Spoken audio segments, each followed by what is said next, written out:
Thank you for being a friend. Travel down the road and back again. Your heart is true. You're a pal and a confidant. And if you threw a party, invited everyone you knew, you would see the biggest gift would be from me, and the card attached would say, thank you for being a friend.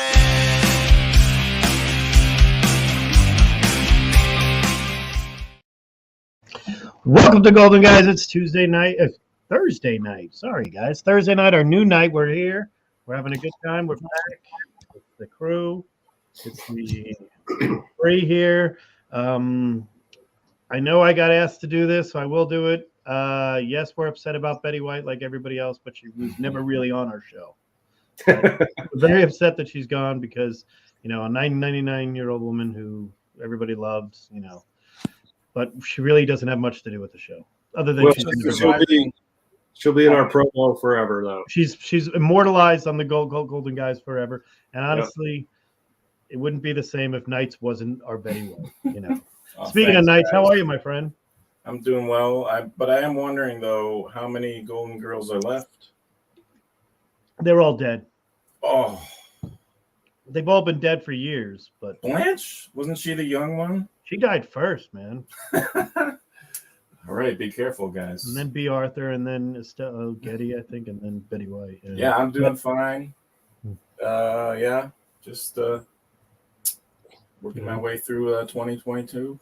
Yep. 2022 started off with COVID Omicron in our house, but I'm fine. We're all better. It really was the hardest part was the sore throat. Those who asked, we all got it. Kids were fine; they never even got it. But it happens. Everybody expect it, live with it. Your taste is back. I never lost taste. Oh, yeah, I did. No, it might have been suppressed a little bit during it, but I was eating decent, whatever. My throat hurt, so I was doing yogurts anyway and shit. So, I had COVID in June of 2020. I had that beginning, yeah. And I had a little bit of a fever, but I lost my sense of taste. I couldn't taste anything. But after I got over it, my sense of taste returned right away. So I didn't have any lingering anything. And it wasn't mild for me overall, but I was going to say, was that when you started buying Silver Age books? Ooh, I got a fever and I forgot which era I liked the best. Your taste was gone. And that still hasn't gone away, that side. Yeah, that's a tough Still find myself buying Silver Age books. I don't know, but how are you, DS? Good hearing from you. I am doing well. Yeah, so for 2022, I'm looking forward to it. I'm just treating the world in my normal fashion, and I feel like if you just do yourself and just act normal and just do you and don't worry about what's going on or what other people are doing, you'll be happier this year. I promise. Just do you the way you want to do you and don't worry about anybody else. And then however you want to address things this year for yourself, just do it and don't worry about anybody else. And I feel like you'll be happier. That's my advice going forward this year.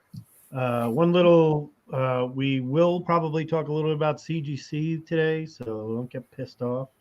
CGC? A little bit. We're definitely going to be talking about some Heritage Auction, but a lot of us got some stuff. And the market report.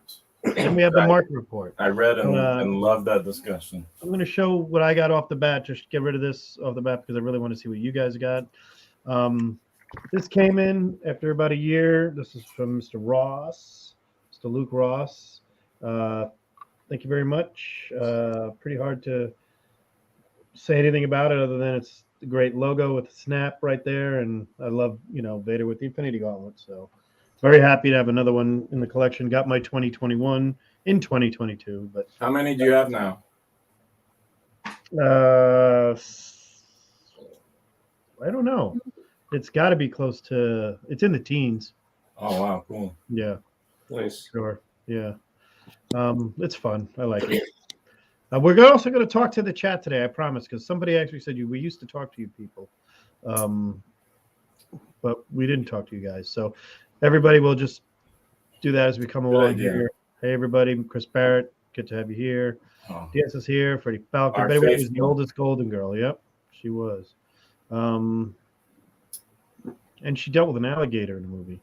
Alex, comic recorder, great. Alex. Checking out your Yeah, post Alex. submitted CGC Silver Age. Good info. Yes, I would say this. The knowledge group of this group is, whoever we bring on here, we hope you enjoy the fact that we are old, crotchety, old men, and we like what we like, and that's it. You don't like it? That's well put. Well put. That's it. We're old and crotchety.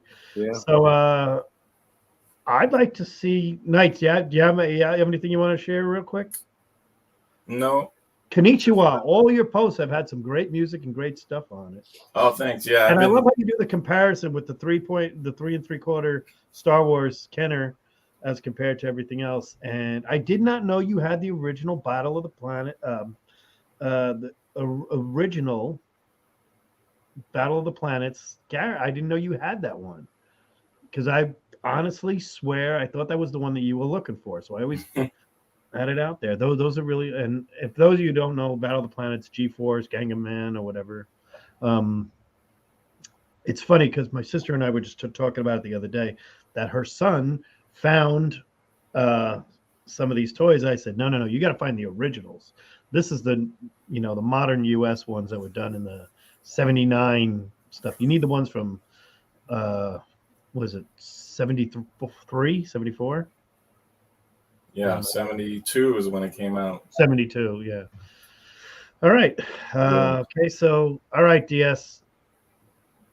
All right. Yeah, I got some books lately. I'm gonna run through the first two pretty quick because I really like. I can't wait for one free. yeah, this is the Golden Age show, so I'll just go quick. But I got a 9.2 white page of this classic Bushima black battle cover. Matches my Silver Surfer 4 by the same artist, which is 9.2 white. So I'm pretty happy with that. That is now the back cover of the new John Buscema Artist Edition book coming out in nice. February. Yeah, the other one was Submariner 8, I think, is another one like this where it's Submariner 8 is Subby versus Thing, yeah. Well, but one has blue eyes, one does not. Oh, okay. Also, the annuals, the Avenger annual, I like that one. I've got that one too, Avengers Annual 1, or is Yeah. it 2? I think it's 2. I've got that one in 8.0. Picked up, this is my second copy. I sold my last copy. I had a 6.5. 13. Yeah. 2 signatures on it, but a whole bunch of people hit me up and I got a good offer on it, so I just moved it. And then I picked up a 6.0 white pager. Man, this book I feel like is really being overlooked right now because there's so many other books that are hot. But this is like a major book that like nobody cares about right now. Why aren't people picking this up? I don't know, but this is the second one I've grabbed in like a month, and I feel like it's cheap. First watcher, early FF. It's got ads for first Iron Man and Spider-Man ASM1 in it. And this is like a semi-major book, and people are just not paying attention to it. I'll buy more if I can find them at these. I got a prices. quick question about that book. Yeah. And this can show how bad my history is, but they're walking on the moon, right? So is that before we went to the moon? It is. We went to the moon in July of '69. This is from April of '63. it was written in February. There's a story behind it. See, it's Yeah, even it's one of cooler. the best things I like about this cover is they're on the moon with the Earth in the sky, and this was before Apollo missions. Yeah, that's cool. Yeah, it's real cool. It's a cool cover. It's a nice key. It's the first Watcher, first Red Ghost too. POS 39, ASM1, full page ad. This is it's an early FF book. I mean, I don't know, man. I think it's a good one to pick up. And I'll tell you, I just posted this, yesterday? Or today or yesterday? I can't remember. I already got like 3 people hit me up on this one. So I feel like there are some people out there looking at it. But usually when I post books, most people don't hit me up about it. When I posted that 6.5, I got like 5 people hit me up and somebody bought it. This one I just posted and 3 people hit me up on this one already. So I think it's quietly gaining a lot of interest as it should. Anyway, cool book. I like them. Picked this up on Instagram claim sale. Captain Battle 3, I think it is. Yeah, 1942. Just a cool book. I've just always sort of wanted a copy. I just thought it was cool. It's got some skulls down here. Chesler. Yep. Oh, that's awesome. Yeah, I think it's a cool book. It's pretty cheap if you can find one. It's not super rare. I just think it's a cool little golden age book. I've always wanted a copy, and so I bought one. That's a nice presenting copy too, with all the colors. Yeah, Really, it's got a little bit of a spine roll you can see. Yep. I could get that fixed if I were so inclined, but it's creamed off white. It's a good presenting copy. Yeah, it's not like a big book, but it's just cool. I always wanted one, so now I What have year was that? 1942. Oh wow, nice. All right, and then This one is ridiculous. this will be one of my best pickups of 2022, guaranteed. Even though we're so early, this book is really rare. It's so cool. For people who don't like eBay, okay, I got this on eBay, and I made an offer that was accepted. It was well below his ask, but there's no data on it, so I felt like it was a reasonable offer, and he accepted it, and so I got hit 7. You don't see that book ever. Oh, that looks great too. And it's a 4.0 creamed off white from 1941, Lou Fine cover. The colors on this thing are fabulous. This is a beautiful copy, and for this book to show up at all is rare, and to see it in this condition, I feel like this is like a high grade copy. And the colors are great. And the white on the title is clean. Yeah, you don't see it. It's one of those that are in the Lulu Fine book that I like in the pages of it, and I just don't see it that often. Do you still have the other hit? The shark. I have a hit 5, Yeah. Let's see those. and I have the hit 7 now. There you go. Awesome. That's awesome. That's. Let me take a picture. Quick. I'm saving that one. You know, you could re-watch these later. Nice. Yeah, so hit 5 and hit 7. There's 3 hits that I would like to own. These are 2 of them. The hit 5 is my favorite, and then Which one's that? Shark. Oh, right, yeah. What's Yeah, the other Or one? swordfish, whatever. this is my favorite hit. This is a Lou Fine also, and really another 4.5 and a beautiful looking copy, Mm-hmm. black cover on this. And now I have this one. There's another one. I think it's number 8 or 9. Somebody in the chat might know. It's the one with the guy fighting the bear. It's a Lou Fine cover. I really want one of those, but again, that one is really tough too. Your favorite thing is sharks and skulls. Yeah, so, and the other one's the guy fighting the bear will be a cool one to own. So if I can get that, I'll have the 3 hits that I want. I'm not a run collector or anything, but super stoked to get this one, man. I can't even believe it. That's a nice book. But yeah, Number one. eBay sucks, and it's scammers, and it's sketchy. Everybody should stay away from eBay. That's my advice. Stay off of there. So, yeah, I've been I'll off there for a also while. keep going on eBay. I find good stuff on eBay every year. I found my Zip 22 on there, my all new 8. I picked up a Suspense 8 on there. Yeah, I got a really good deal on I've gotten Star lucky on a few. I just got lucky on eBay, so if you want, I'll bore you with Japanese toy. Mhm. I'll make it fast. We have some. What do you have? Yeah, go ahead. I'm going to look up that other hit and show you guys. All right, so when I first Sean started says collecting- Hit Comics 11, by the way. Oh, 11? Okay. I knew somebody would know it. when I first started collecting the Japanese stuff, I was getting these small little guys. Mm-hmm. This is Henshin Ninja on a sheet.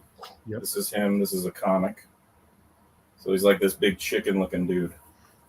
And then as I got more into these guys, I was moving up to the larger ones, right? So I got this one, and a lot of them, the bigger ones, their masks come off, and that's a pretty cool feature. But Oh, nice. randomly on eBay, there was just a guy in America had this one of those, and like I got a decent price. I was able to barter, and then also when I went to look it up on all these Japanese sites and whatnot, as far as like because I wanted to see what accessories he was missing and whatnot, it was so hard to find. Like it's just really, really rare, and this is the king size version. Wow. So here's the That's first. a big chicken. Yeah, and he's got a really nice head sculpt, but these early massive ones. They're called king size. There's more up there, but they started out doing these really big in the early 70s. This is like 72, 71, probably 72. But in the oil crisis 73, everything started shrinking. So there weren't too many of these big ones. Yeah, but anyway, that's the Japanese man. There you go. Yeah, Pretty so cool. here's that hit. It's But hit eBay, 11. I wouldn't mess with it. Oh yeah, that one's awesome. Oh, it is nice. Yeah, Number one. What about number I'll be on one? the lookout for one of these. And actually, I've seen this one twice at two different cons, but I didn't buy it. And I think there was one lower grade I saw not long ago. Like, I'll get one. It's just not an easy book to find, but yeah, this is the only other hit I want. Yeah, cool. So hit 11. No number one. No, I mean hit one's cool. It's not my kind of cover, but it's definitely cool. I mean, yeah, I mean if I come across one for Yeah, a good price, that's a cool book. I've seen that on. I wouldn't pass up any Lou Fine book. If I find one at the right price or I run across it, yeah, of course I'll grab it. But I mean, this isn't like a DS book, you know what I mean? That was what I saw in a guy's PC that he had, and that's when I said, "Yeah, we got to do a show." I mean, it's cool, but it's not like the kind of book that I would probably usually go for. You know what I mean? Are his like sleeves like? Is there like a superpower to those see-through sleeves? I have no idea, but I was looking at. I study these covers when I get them very carefully, and I look at them Ricky. closely. It's so tough, I would think, to draw a transparent material, and he does it so well on this character, the Red Bee, and he adds just a little tint and a little outline. It's just really well done. I imagine that's the tough thing for an artist to draw a transparent material, and he pulls it off so well. And then you can also see it's done even better on the Hit 5. This one just really blows me away. I know a lot of people think he's dressed kind of goofy, but it's interesting. And, you know, he adds that yellow, and it sort of has a cool effect for the transparent sleeves. I don't know. I think it's probably tough to draw, and it's very well done. I mean, Lou Fine is a master artist. Yeah. Yeah, and this one's only a 4 or 5, I think, because this corner is like missing. But it looks bad there probably. But as I back up, you can see how minor that is. It is minor. That's a great looking book. And then And I'll be honest with you, that's no creases or anything. we've seen that book go for quite a bit recently, and a nice date stamp. Yeah, it's in red too. Can't go wrong with that. Yeah, cool. This, oh, you know what? This was eBay too. I got this on nice. eBay too, but it was from somebody I knew, so I bought it from them outside of eBay. But I bought this. I won the auction on eBay. If Lewis were here, he would tell you. He gets mad when he sees me show this because he was the underbidder, and I overbid him by like a good $600, $700, $800 or something. I went pretty heavy on this, and it came in well under even my max. If he gets home early from the soccer match, he'll be he'll do it. But he's got enough pickups. He's got Is he playing soccer? his kid does. Oh, okay. All right. So You think I can't tell, but it see-through like plastic material might not have even existed back then. I don't know. In the 40s, early 40s. Silicon wasn't invented yet. There was nylon. Yeah. I don't know. There was plastic in the 50s. There probably came out in the 40s, but it probably wasn't widespread. One of the topics I was asked to bring up, and I just wanted to get you guys' opinion on it, and we didn't really talk about it while we get ready to show you the auction results, because that's going to be the most of the show. CGC recently raised their prices, and everybody's done shows on it. My personal opinion on it is, you have other options, then make a decision and go to another option. If you're not, then pay the money, because I can't complain about them raising the prices when everything in the planet's gone up in value and price, you know, from meat and everything else. Twice in a year since the buyout of BlackRock. Yeah, I think that was inevitable. I mean, if you've got a hot commodity and you're the biggest one on the block, I mean, they didn't buy you because you were you know, you're a profit center now. So they're not a charity. They do what they do. They have upgraded their systems. They're adding more stuff. They've been doing cards and um, video games, and they're getting into pulps and all this stuff. Plastic costs money, and things cost money. So if that's what it is, Well, you know what they but should they're paying do? their guys $15 an hour, which is the other part of this conversation. Is I don't know if I'm sending books to a place that's paying somebody $15 an hour. Right? Yeah, I'm not sure. Nelson makes $15 an hour. Yeah, I'm not sure they're paying graders that, but they have, you get these emails. They hire like remote customer service specialists and probably people for the shipping department to open packages. I don't know, but Maybe better quality control would be good. well, what they ought to do is pay a little more and then also charge a little more. I know people are complaining about the price increase. I wish they would raise it to the lowest amount for any book is $100 to get it graded.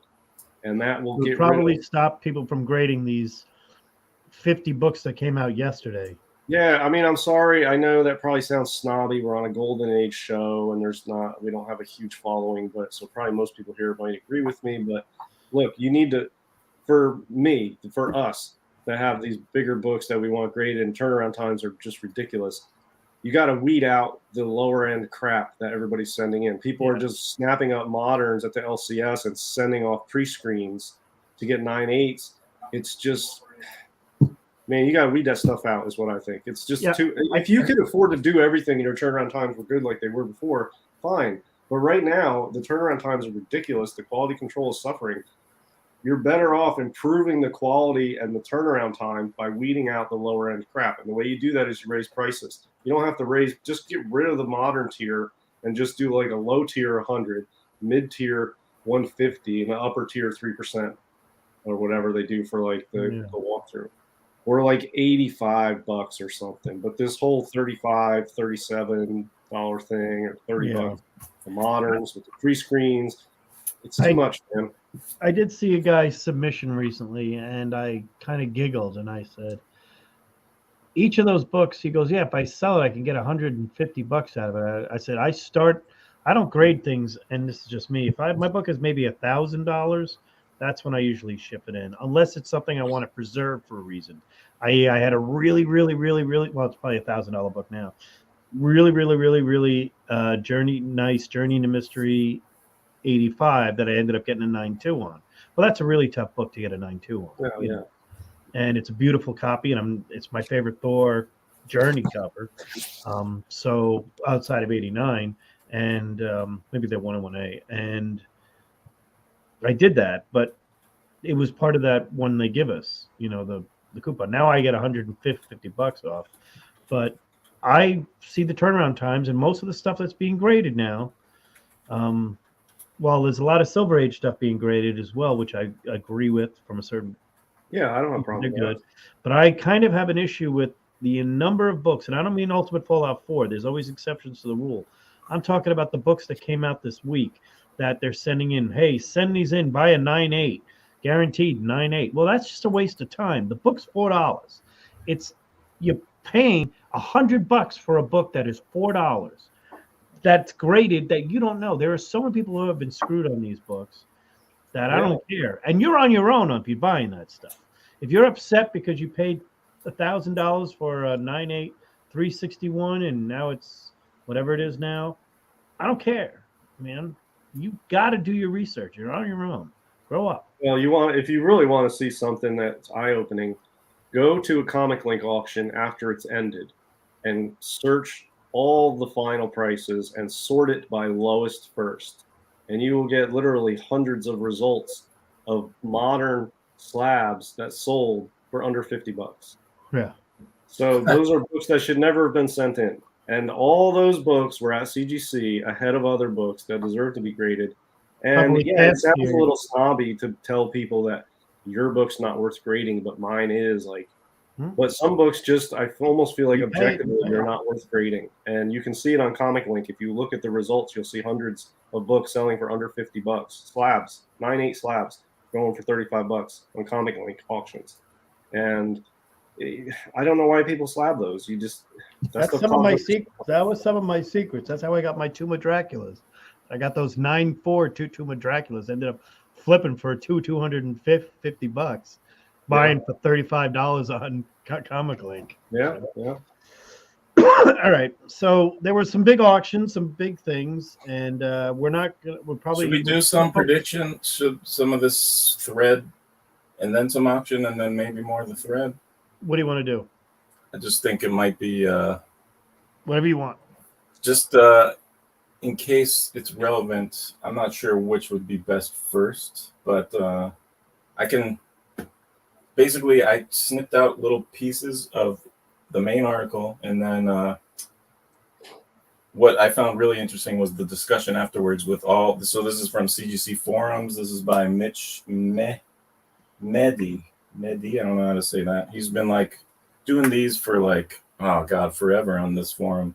It's like at the end of every year, the beginning of next year, he'll talk about the market report and his predictions. And it's just always, because it's happened so many times, it's usually a fun thread to read.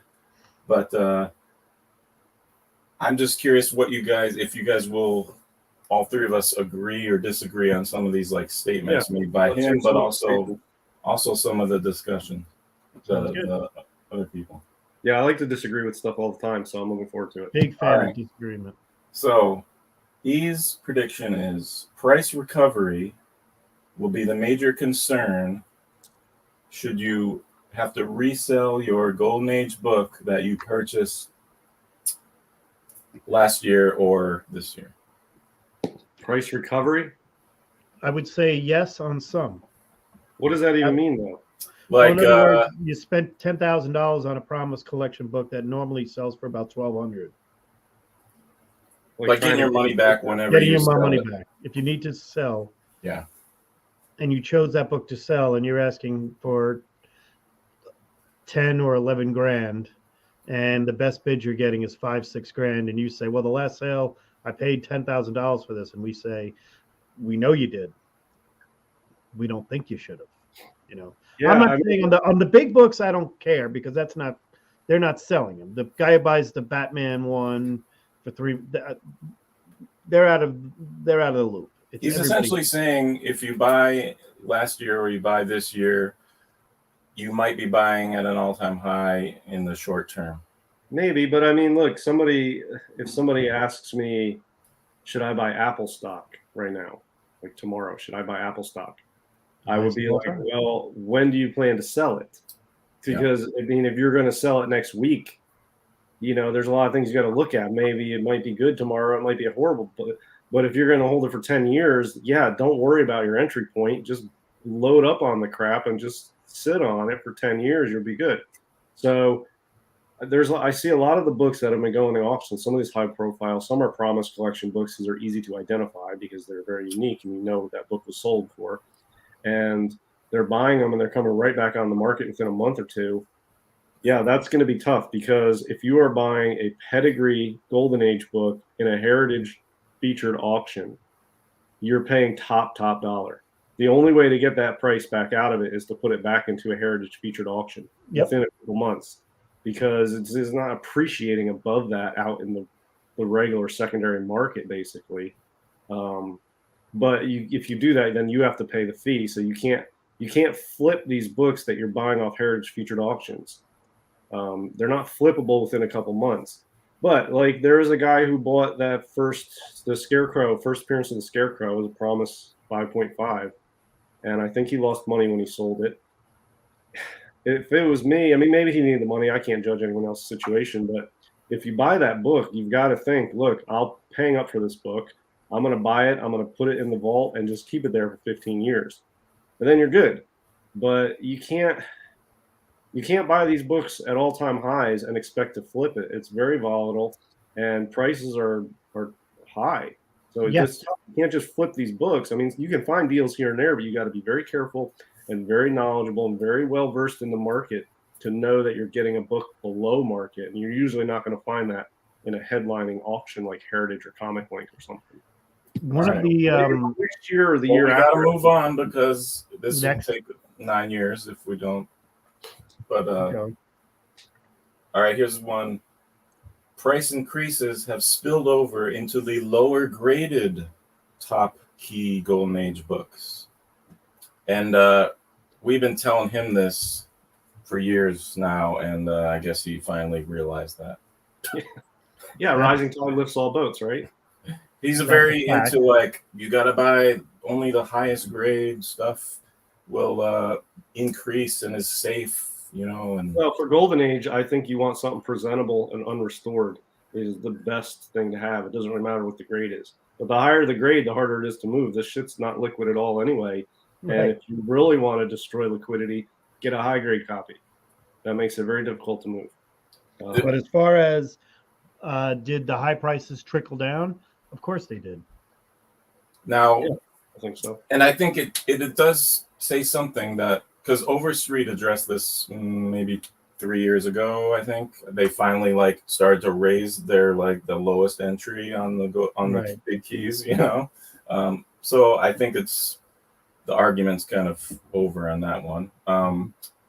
This one was pretty interesting to me. I never thought about this. So he was, I guess, chatting with another long timer, and we're talking like guys who've been collecting Golden Age for like 50 plus years. So if you think we're the Golden Age, I mean, they're the ones in the wheelchairs and, you know, down, you can't see them. But basically, he thought that Overstreet somewhat controlling the market over the long term, like in the old days,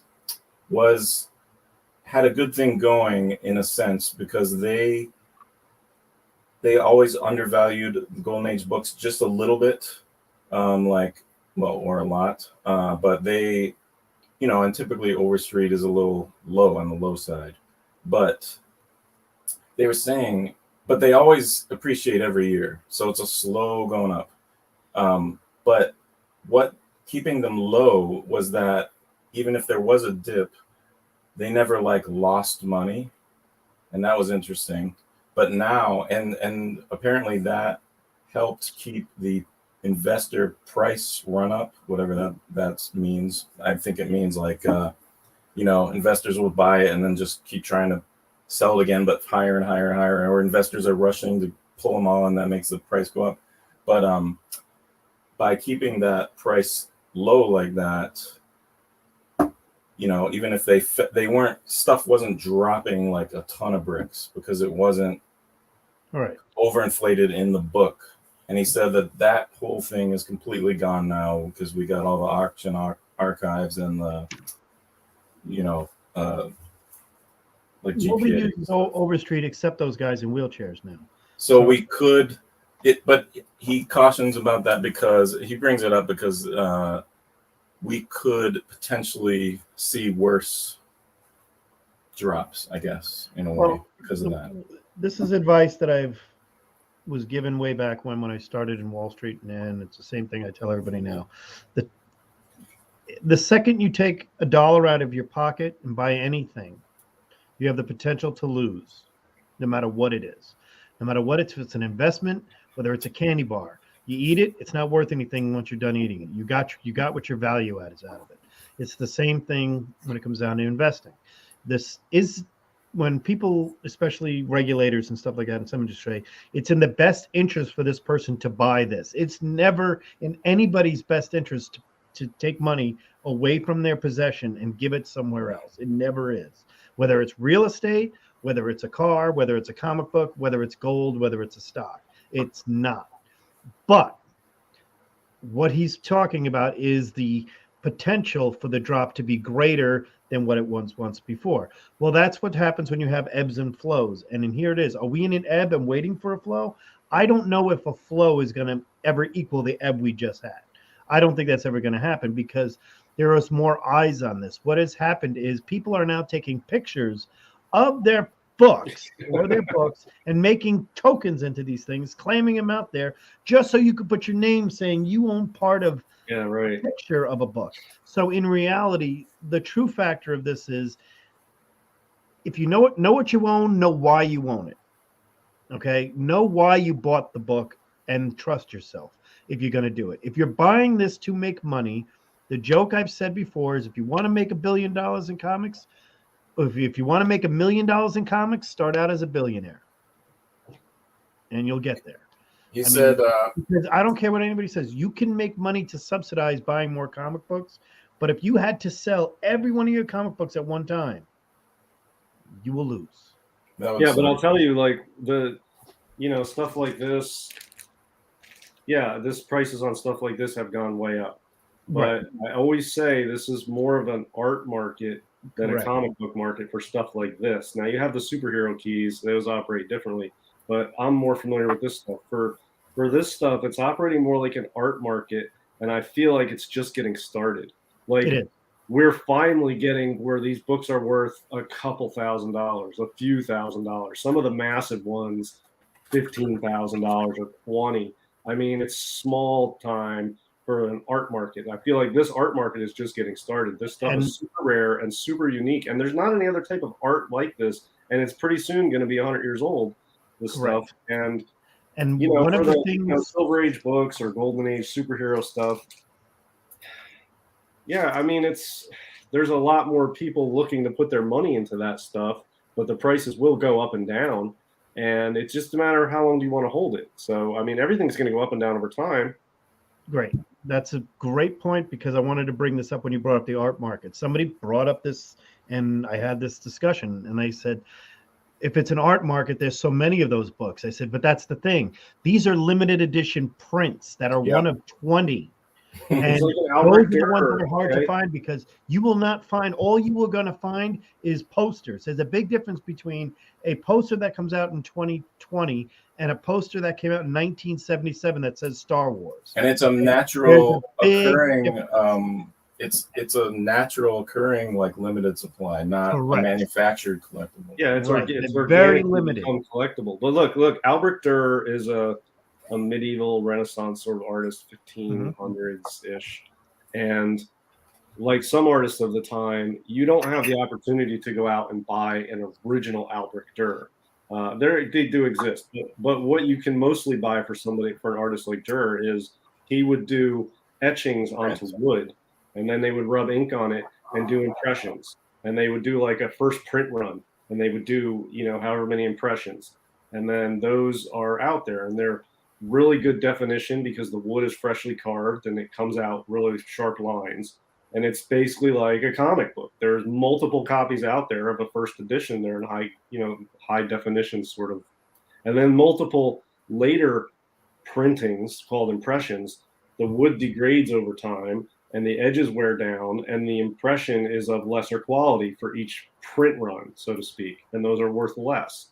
It's almost identical to stuff like this, where you have a limited print run, and nobody's buying a Hit 7, okay? They're buying a Lou Fine limited edition work. Like, when you show this to somebody that knows, oh, a Lou Fine, that's nice. It's all about the artists and the work. Nobody knows what's in the middle of this. It doesn't matter. It's just a good condition of this. It's a rare piece of art, and this would be equivalent to like a first run impression by a Dürer. And, for a few grand, this is right now. I feel like this is just starting. But, you get Superman 1 and Tech 27 and Action 1 and, All American 16. Those are superhero books. They're more tied into the comic book market, which has a much higher degree of historical investment in it. So it's way ahead. You're getting hundreds of thousands to millions of dollars for that stuff. This stuff is still selling for peanuts. So this stuff has not, it's gone up, but I mean, it's gone up from hundreds to thousands. This is just getting started. The other stuff is. Let me address Sean's comment, because it goes just in line with the next piece here. So Sean says, I hope the gold market crashes, because that'd be great, because I'm sure, like us, he'd want to buy more. Yeah. And in this article, he wrote, in the long run, collectors rather than investors will be the least affected by any short-term market corrections. And I totally believe that as well, But here's the thing about what Sean's saying. And that's the same for Sean, because we're thinking as collectors. I know, but our collections ended up being worthless tomorrow. that our reaction to that pile of awesome Golden Age books would be very different than the investor looking at his pile of Golden Age Yeah, books but look, that he I invested. consider myself an investor / collector. Okay, I bought this. If I were to put this out on the market, or suppose prices of this crash or whatever, it's how far is it going to go down before Sean sees one and scoops it up? I mean, or if he passes on it because prices are going down, it's not going to go down very far because this just takes a slight dip or even shows up on the market, it's gone. Because this is a 99.9% in collector market. There's even me who's an investor, I value this in my collection, and I'm not going to resell this anytime soon. It's almost entirely collectors, so I don't see this stuff crashing because if I put this out for $1,000, it'll be gone like that. If I list this on eBay for 1,000, it's gone in 5 minutes. It's the first one of the Sean's or me or you guys that sees it, it's gone. So how far would this kind of stuff have to dip? And everybody will just scoop it up. And it's like you need to have people not buy it for it to go down. And that's not going to happen with this stuff because Supply and demand. There's not really a spec market or a flipper market for like this kind of stuff. There are some, but it's mostly collectors. I don't see this stuff crashing. I agree with you on that, and that's the best thing. Somebody said about a painting I have, some of the original art I have, they said, what if the original art market crashes? And I laugh at that because that's the one thing that people haven't even started yet, really. But I laughed. I said, I didn't buy this piece. I bought this piece because I love the damn piece. I didn't buy it because I have to A, love the artist, B, and like the piece. I mean, if it's one or the other, if I don't like the piece, and that's the big thing, and I bought it, I'm going to flip that, or I'm going to, if I love every piece I have pretty much. I mean, there are some I love more than others, obviously, but every piece I've ever bought, I was excited to have, and they all have hung in my room or on my wall or in this somewhere. I will tell people I don't buy when a collector is affected, they're more emotionally attached to the product than they are the value of the product. As opposed to the people like investors, they look at everything, and there are investors in comics. We have to admit the fact that there are major investors in comics that put in money just for there.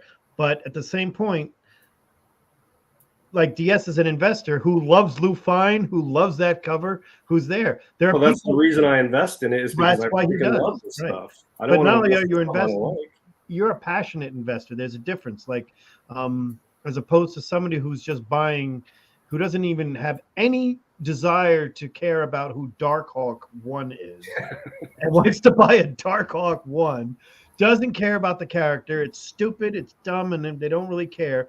But they said, hey, I could flip this. Well, good luck. I mean, I'm all for it. I love it.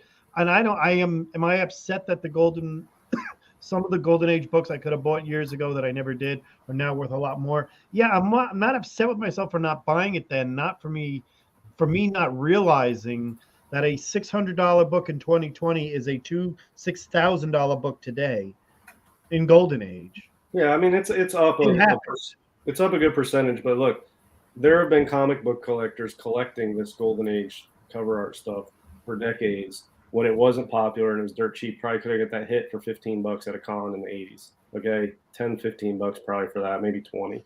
But it's taken so long for it to sort of catch on, and it's because of the auctions and the internet and the Instagram community, and particularly the auctions, that this stuff has garnered more views and more eyes are on it now, that people are like, oh yeah, that is dope.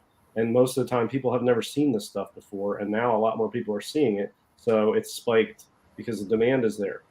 But it's genuine demand, because I always say with any collectible, if you get a feeling that there's a high percentage of the people buying it, a high percentage of the demand pool is people who are just getting it to make money and flip it, that is an artificially inflated value.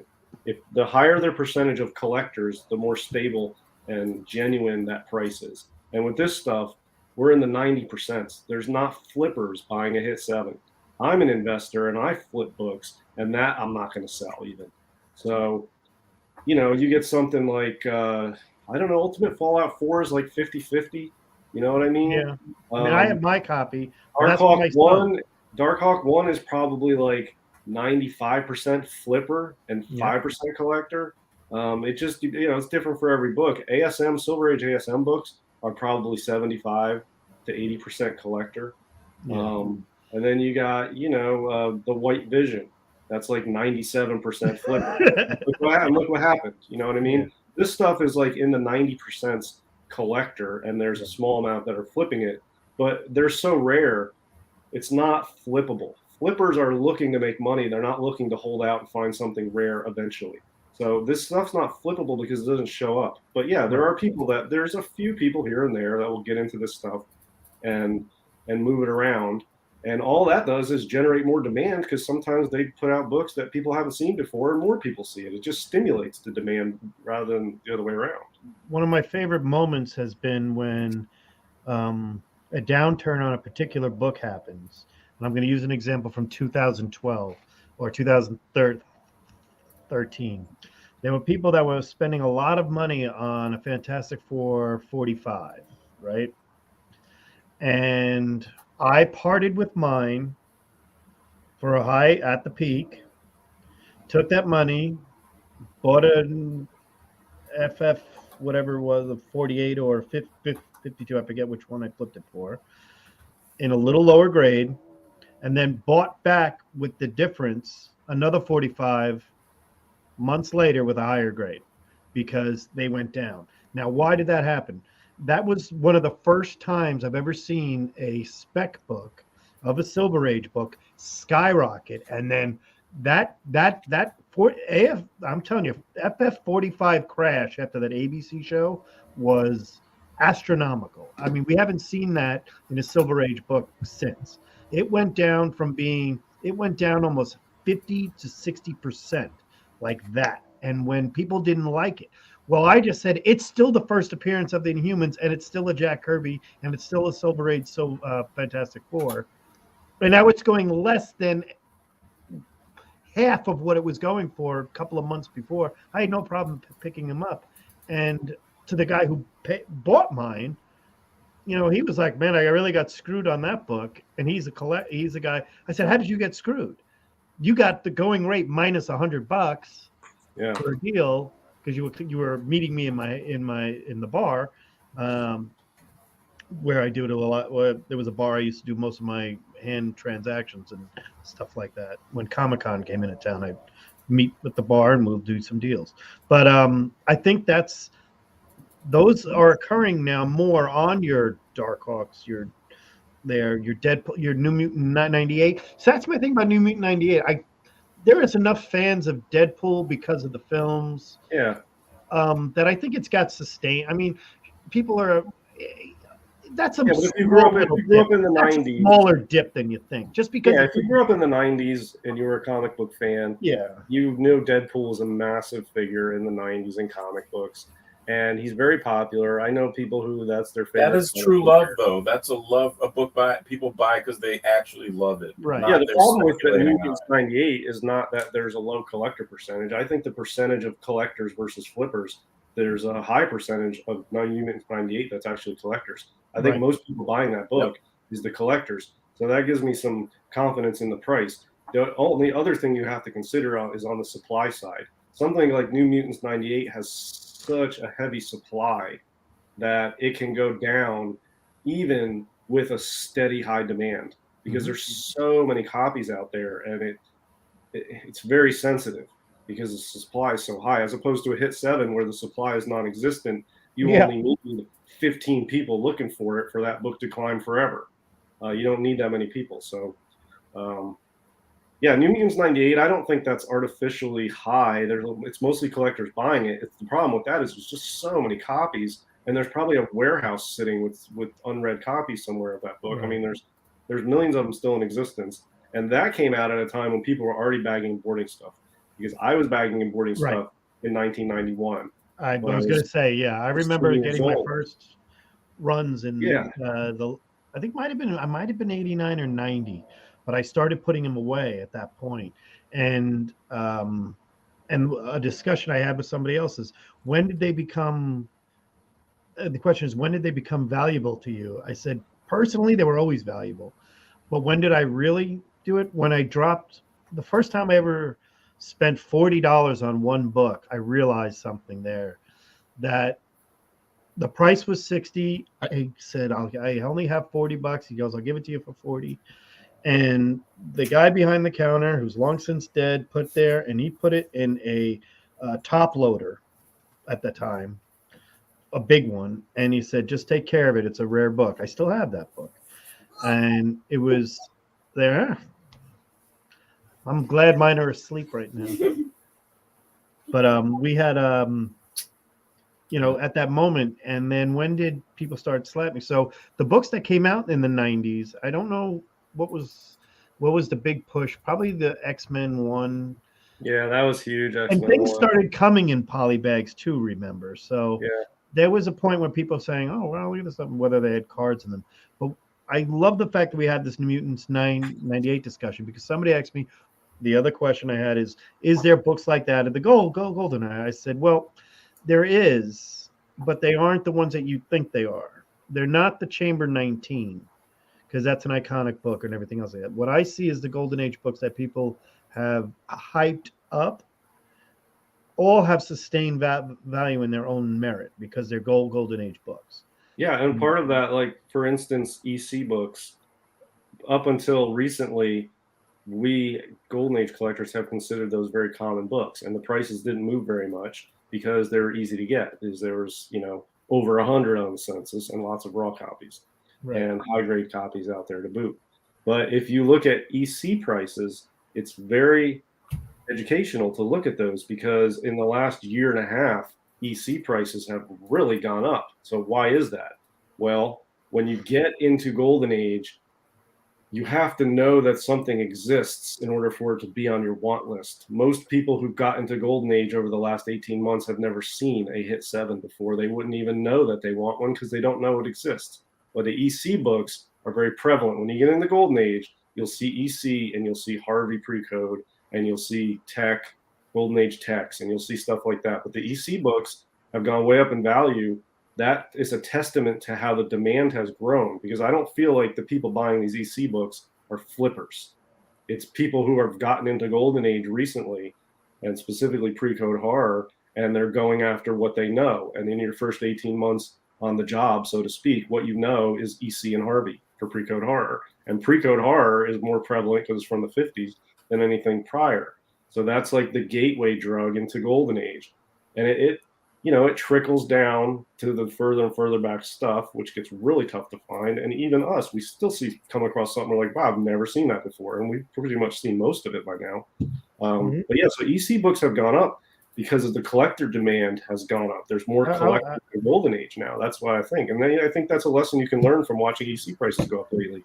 A study I did on, just to let you know, from 2020 on EC books, the average EC book in a mid-grade went up about 30 to 45% since today. Let me hit you with some true or falses. Go ahead. Right, just get through these. And then we got to do Tell me your true or false. All right. The withdrawal of new money and speculators wouldn't be as bad to the Golden Age market as it will be for the silver, bronze, and copper ages. True. All right. Yeah, I agree.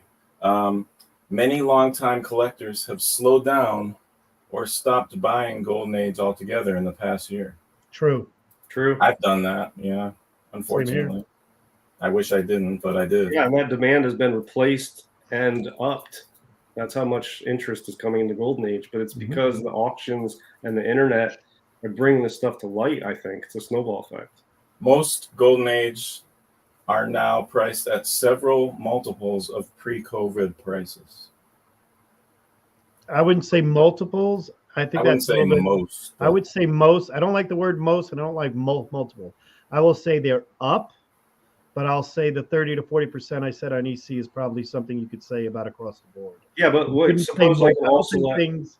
I mean, the book that I was talking about that went from 600 to 6,000. That 600 was a great price, and that 6,000 is a very high price. Yeah, I remember the pre-COVID. levels have been levels. So I looked at a Cap 74, and it was 50 white pages, but the guy thought it could bump with a press, and so he was asking more than it was worth. But he wanted like 9 for it, and he wouldn't budge. That was too much for me.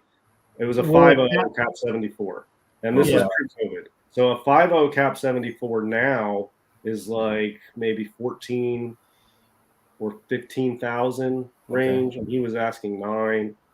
That's not multiples. It's up. I mean, it's a bull market, but that's not so high that I'm staying away from Cap 74. I will look and be choosy. I don't want to pay 18 for a 50. Right. And maybe you won't get one, but if I could find one for 13, I feel like that's a reasonable price. It's not multiples. I mean, what was an all select one, a mid-grade all select one pre-COVID? I mean, it was not cheap. I don't know. No.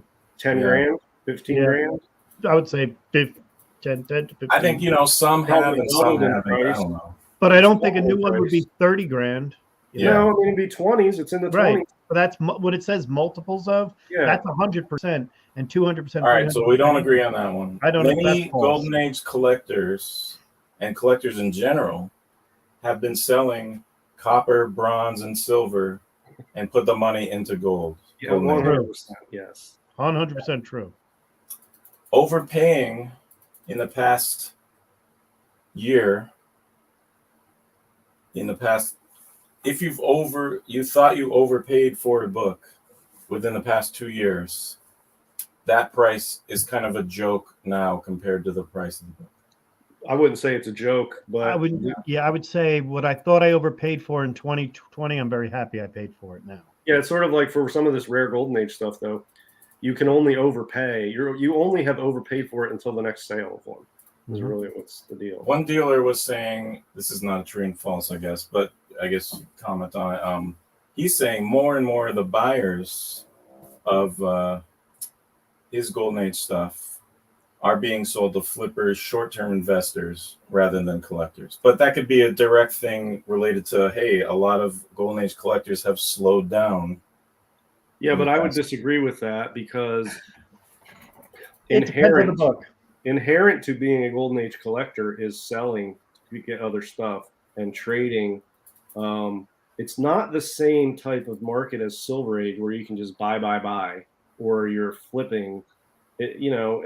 Every Golden Age collector I know sells also. And I don't feel like there's really that many flippers in Golden Age because it's rare. It's tough. It's not flippable because it's tough to find. It's tough. You have to spend. Maybe it's just new people. I don't know. Yeah, I mean, you got to learn. It takes time to learn the market and know what you're paying. It's not. If you're flipping, there's far easier stuff to flip than Golden Age. What can you possibly in the Golden Age outside? What are you possibly specking on? Because the whole point of a speculation of buying something on a speculation is that the demand goes up. The demand of a Golden Age book, if it's the first appearance of somebody, will go up. But the demand of a book, because it's a cool cover, will not have the same effect. So any investor, anybody who's buying Golden Age to flip is just Golden Age to flip makes no sense to me. Yeah, but there's two other aspects here that I think people don't understand unless they're in Golden Age. One is arbitrage. And sometimes you will buy a Golden Age book from somewhere because you know somewhere that you can sell it higher. That's not flipping. It's just you have access to a different, like I might go to my LCS, where I did go to my LCS and found a Science Comics 7. Okay, very rare book. In this town at that LCS, the market they're in a horrible market to sell that. They're not online and they're just selling to locals here and nobody knows what it is. They had a cheap price on it. I bought it to flip. Doesn't make me a Golden Age flipper. Just in their little town market here, that is not able to move for good money. I have access to markets that I can gain much more money for the same book. So I bought it off of them and sold it on Instagram, where there's a larger community of Golden Age nuts that I know, like myself, that I could get more money for. So it depends on his definition of collector too. Yeah, I disagree with that statement.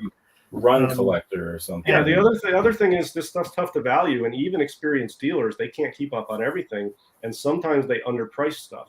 And then you have people in the know, like me or other dealers, even at cons that know Golden Age better, will buy something off a dealer that they have underpriced it because they know it's worth more, and so they buy it to flip. But they're not.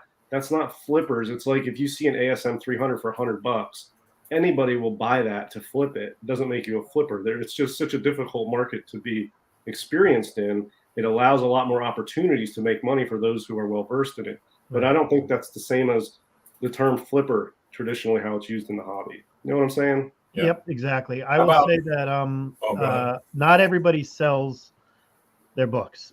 I know people that have never sold books. I just got a text now from someone who just said, I've never sold one of my, and he's got one of the sickest Golden Age collections ever.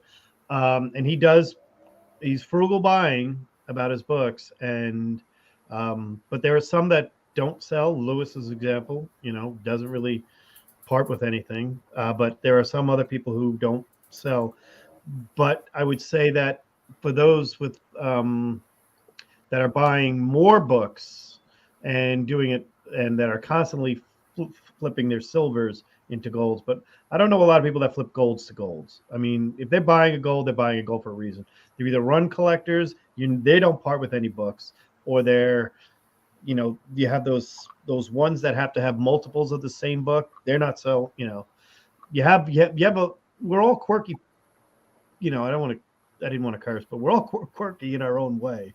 So, we all have our own collect style. But yes, I mean, you can flip anything, but look, if you're a flipper, Golden Age is a very tough area to go flip in. There's easier places. So I don't feel like flipping is a problem in Golden Age. On that one. But there are flippers out there in Golden Age, and there are people that flip Golden Age. I've done it, and it's just part of the collectibles market. And that dealer, that's also the dealer's perception of the buyer. He has not interviewed that buyer, doesn't know that buyer, doesn't know that, he might be the biggest freaking Matt Baker fan of all time and want to have that Phantom Lady and spend $355,000 on a Phantom Lady 17. This one surprised me. I believe it's true, but I never really thought of it this way before. Most newer, young collectors only know comics as a valuable collectible, not a comic to read and enjoy for its intrinsic value like most of the older collectors. I think that's true. Absolutely true. And I have not read every Jungle book I bought. I have not read every Fiction House book I've bought. However, there's enough now where I will tell that person who says that's wrong. I will say there are enough reprints, and if you search hard enough, you can read the damn book online, or read the book at a trade paperback, or buy an anthology, or buy something else. But only a fool opens up a Marvel One and reads it on the air. And it's another reason I feel like there's a bright future for Golden I Age. loved it. I thought it was great. I loved that fact we opened up a Marvel One and read it on the air. Yeah, it's another reason. If that had a cover, I might not have done that though. Right, that's true. Yeah, but this is another reason there's a bright future for Golden Age books. New collectors who have more of an investment mentality and have not grown up as readers are drawn to stuff that has appeal just for the cover and has good investment value and has a prestige sort of element to it where you can show it off and impress anyone if it's rare and cool enough. And there's a sense of satisfaction to getting a rare book that's not easy to find, as opposed to just buying another ASM. Like everybody's seen all the ASMs. Some people are working on runs and it's personally satisfying, but young people who are getting in the Golden Age, it appeals to them because they like the image of it, they like the money, they like the collectibility of it.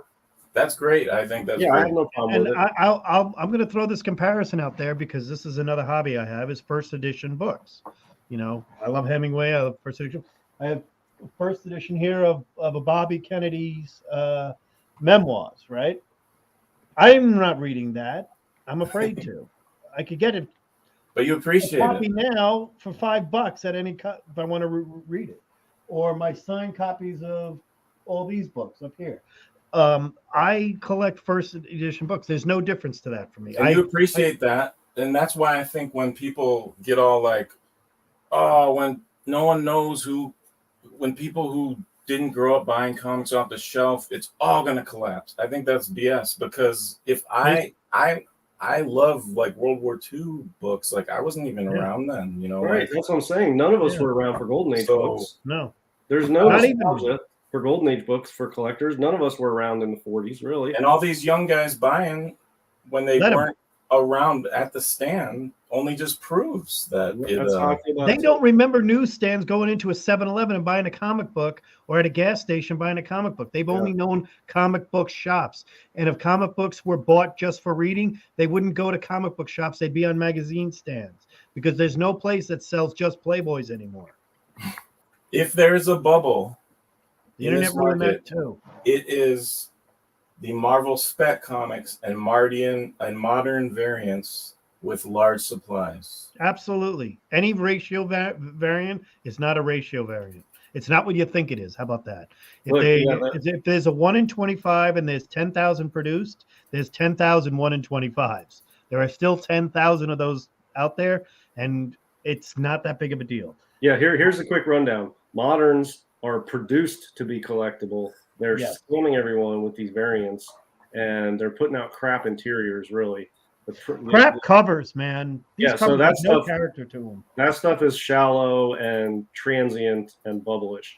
Then bronze has some collectible stuff, but people are going nuts on all of it, and not all of it's collectible. Some of that stuff is a bubble, and it starts to be it's still very common books. Copper Age is the number one area being targeted by card collectors who have entered our hobby. They are Mhm. buying up copper keys, that has driven the prices up. I don't see those prices staying where they're at, but they're still very collectible because that stuff's mostly from the 80s, and people now have nostalgia for it. So there's some basis for some solid value there. And then Silver Age starts to become rare and collectible and vintage, and it's much more insulated. I don't think there's a bubble, although some stuff seems really high right now, but it's got I the highest compared the- investment quality in the hobby is Silver Age. And then Gold is just rare art that operates almost entirely differently, where you can get a hit 7 for a few grand, and an Correct. AF-15 is 30 times that in a similar grade, you know? The Transformers collectors, the GI Joe collectors, those are the books I see as more of a be careful, because there are so many of them, and those a lot of people just tossed away. I'll be honest with you, there's something I will say about those Transformers and GI Yeah, Joes. kids' books. Because they weren't valuable for Yeah. so long, a lot of people just tossed those away, as opposed to, they didn't keep all of them.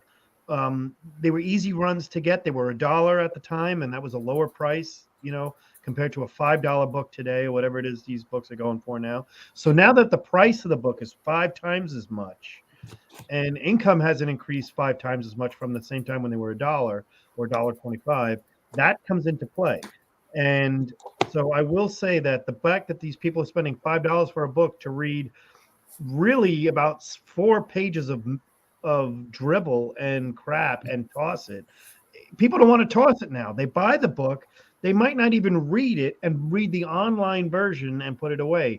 And that's probably more common, as opposed to the Transformers, the GI Joes, the Yeah. Larry Hannah world, the 80s world, the copper world, like Diaz put up, doesn't compare as far as that era, the ROMs, the Machine Mans. I don't know if those have had their run yet, because somebody's going to want ROM Space Knight and go crazy for him. And I some think there's guys too gonna many of sit those, there with but- all those dollar books, like saying, finally. You know, But the 80s entertainment properties like Transformers, Thundercats, GI Joe, Voltron, that stuff. He-Man. The people who grew up with that are entering their 40s. I'm 46, and I remember that stuff when I was a kid, and that stuff has legit staying power for a while. But I would buy some of that stuff. But in 9/8, those comic books are now thousands of dollars. That's too high for me. But I'm not Way ready too to high. say that they're overvalued, because there is a heavy nostalgia element to those. GI Joe, especially, Mhm. and Transformers. I mean, are you kidding me? Every Right. 40-year-old, those are the top 80s properties, Yeah. the 80s entertainment properties. GI Joe. But we can't know if that has staying power yet. I don't think.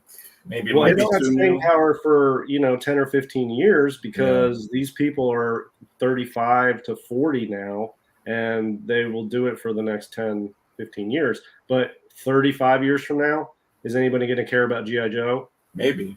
Maybe, but maybe not. But It depends on what they do. being, Same thing with the 40s properties, right? I mean, Okay. so Yeah, I Marvel, mean, Captain Marvel. I mean, Captain Marvel's that whole group of comics from the '40s has seen a little bit more interest lately, but I'm skeptical that that's good long-term stuff because does anybody really care about Captain Marvel? Do you know what I mean? It's tough to be laying out tens He of was thousands of dollars on pre Captain Marvel. pre cues. well, I buy the 1988. first one. Oh, you mean 388. He was more popular than Batman. It's a Okay. fact. Like a Wins 2 or a Marvel Family 1, something like that. Yeah, Black Adams. That's and iffy for me.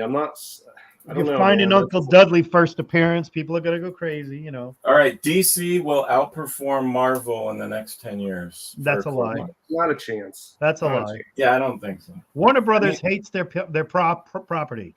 Marvel think- cherishes their property. There's a big difference. Yeah. Yes. Well, let me ask you guys this: when's the last time you watched one of the Iron Man movies? It's been a Not that while. long. Yeah, but I mean, how long? Like in the last year, have you watched the Iron Oh Man yeah, movies? yeah. I watched. Which one did I Maybe watch? 3 years. 3 years. I've think it watched was- one in the last 2 weeks. I So think that movie. I watched number one. Yeah. But- Okay, so yeah, that came out in like 2009 or Yeah. something. Okay, so 13 years ago, and people are still watching that movie, and that still has relevance. And so, I mean, the MCU, if it ended today, will still keep Marvel ahead of DC in pop Yeah. culture for over a decade. Is what The I think. the thing that separates DC from Marvel is reboot. If it doesn't work, let's fuck it up some more. Well, And and I that's could what see DC's how been some doing. Marvel speculation is, yes, a bad bubble right now. Could be bad bubble, like the newer Marvel, whatever, that people are speculating on. But your Cap ones, your like Amazing Fantasy, I mean, Iron Man, no matter what happens to those movie, whatever, like that's I know, classic. but if you ask anybody, like get some random middle-aged person in America who has no idea about comics, never held a comic, doesn't know anything, hates comics, and ask them to name 10 comic book characters. Okay, you know who they're going to name: Superman and Batman. Those are going to be the DC ones, and then the other 8 on their list are going to be Marvel characters. Why? Yep. Because they're Marvel fans? No, because Marvel has just dominated pop culture over the last 20 years. And it's not even close. It's so much. They have such a lead on DC. It would take a decade of Marvel doing nothing and DC being awesome to erode that. So, I mean, and that's the entry point when people come in, new money comes in, people come over from sports cards, new collectors, young people get into it because of investments. They already know Marvel. They're predisposed. It's like they're predisposed to like Marvel before they even get in because everybody already knows it. So that's what they gravitate to. And then they find that that's popular. And it's like a self-fulfilling prophecy in the hobby. Nobody says, ooh, let me get in and start collecting Green Lantern or Flash. The people who collect Green Lantern and Flash are hardcore comic enthusiasts that Correct. like those characters. Nobody knew coming into the hobbies going after early Flash comics. I'm Right. sorry they're not. And that's good stuff. But you got to be a hardcore comic enthusiast to be into the DC stuff outside of Batman. Yeah. I don't know. I would agree. I agree with that. And I think that's fact. pre-World War II, all that DC first appearance stuff is, I mean, come on, Flash. I love Dr. Fate. Look, I'm a huge Dr. Flash Fate one. fan. But I have to point out who Dr. Fate is to people. The And problem with first thing they Flash say when 1 they is there's see the mask, it barely, looks like there's they like made 10 of them. More, I mean, Yeah, I mean, there's not many Flash ones, but most people don't. Most people are talking about Barry Allen Flash. yeah, They don't even know we're about talking World War Showcase II. 4. Sorry. But Yeah. I will say that, you know, a great example what DS said. Now, there is this thing. I remember being a Thor collector in the 80s, and my friends being like, you're such a dork. Nobody likes Thor. And they're Batman guys. I love Thor. I Yeah, me love, too. but they were like, but it's cool that you like the Silver Surfer because he was kind of cooler anyway. And some of it had to do with the Joe Satriani album. I'll be honest with you, with guitar players. Oh yeah, So that was a big deal. But the fact that Hulk was always around because he was on TV as a kid, but Iron Man was Ozzy Osbourne, you know, Iron Man, and there was the 60s TV show that was replayed Saturday mornings in the 80s. And the Fantastic Four was okay. But now, imagine a Fantastic Four movie coming out now.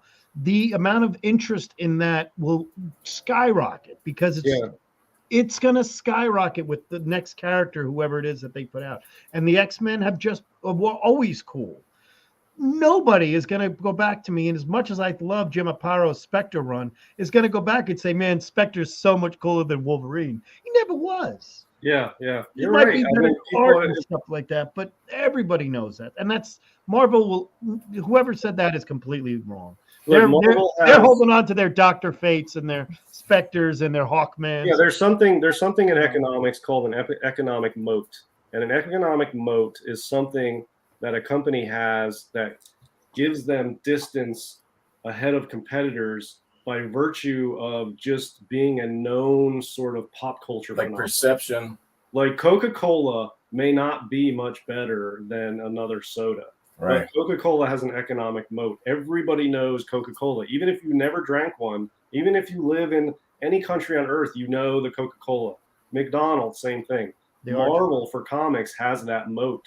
You don't have to know anything about comics. You know Marvel. You know the MCU movies and just the properties. You see kids on Halloween dressed as Spider-Man. I mean, it's just ubiquitous in our society. Whereas on DC side, yeah, it's Batman and Superman, and that's it, because those are so early parts of Americana, and they're, but other than that, other than Batman and Superman, it's Marvel all the way for decades to come. I don't see that changing. If you take the Marvel logo, and let's use his analogy of the Golden Arches, the Marvel logo is the Golden Arches. The DC logo, if you ask I always say this, random people on the street, the DC logo and the Marvel logo, they will recognize the Marvel logo, which is a comic book movie company. First of all, it comes out first, Marvel Studios. Who owns DC? Warner Brothers. Who do they put out first? Bugs Bunny. The first thing you think of when you see the Warner Brothers shield, yeah, that's true. all, folks. And that's a fact. So they mess with the brand way too much in DC. They've been doing it since Michael Keaton because they never figured out how to recapture that gold after Christopher Reeve and Michael Keaton, and it's never been the same. It was Christopher Reeve is still the first superhero movie that really mattered to everybody, is that Superman, and then the Batman. So they had their run. All it took was real comic book fans to make a bunch of movies that were stuck to their guns and everything else, and didn't put Richard Pryor in there, and didn't make George Clooney, and didn't put nipples on a bat suit. And they turned around and they just said, "We're going to redo these characters," and kept the integrity. And I think the further mess with the brand.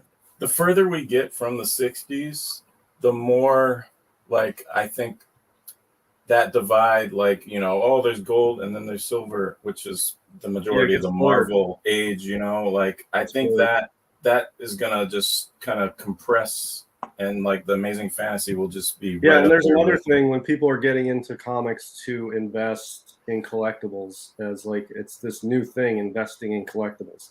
And people genuinely like them, but it's not because they read comics and now they want to collect their favorite characters. The paradigm is shifting, and that's okay. I don't have a problem with it. But I remember it when I got back into comics, and when I was younger, I was just collecting 90s and 80s stuff. I didn't collect Silver Age. I didn't look at it. I didn't really care about it. When I got back into collecting, I started exploring older X-Men, and in the shop, I saw a Silver Age X-Men with that block logo. It was like an X-Men 7 or something. And I was blown away by how vintage it looked. It just looked vintage and antique and cool, that old block X-Men logo. And there's something about Silver Age books when you get into this hobby, for whatever reason, and you're going to invest, and you see those Silver Age books, they just have an antique vintage feel. And that's Show the Fantastic Four. And more vintagey over time. It just looks old and cool. Look at your Fantastic Four font. Look at the font on your Fantastic Four. Yes, that's what I'm saying. It just by far the coolest font. Well, it looks collectible. It looks antique. It looks vintage, and it looks valuable. And that really is true, man. That adds value to have a look of something that just looks vintage and old and cool. And Silver Age books have that, man. Now, what modern variants do I always buy? The ones that look older. Yeah, drawn by the older guy. I gotta tell you this. So this dude, the cool thing about this thread was there was a lot of like old timers talking about their thing, and then but some newer collectors got on there and gave their perspectives, and there was some really cool stuff I didn't think of.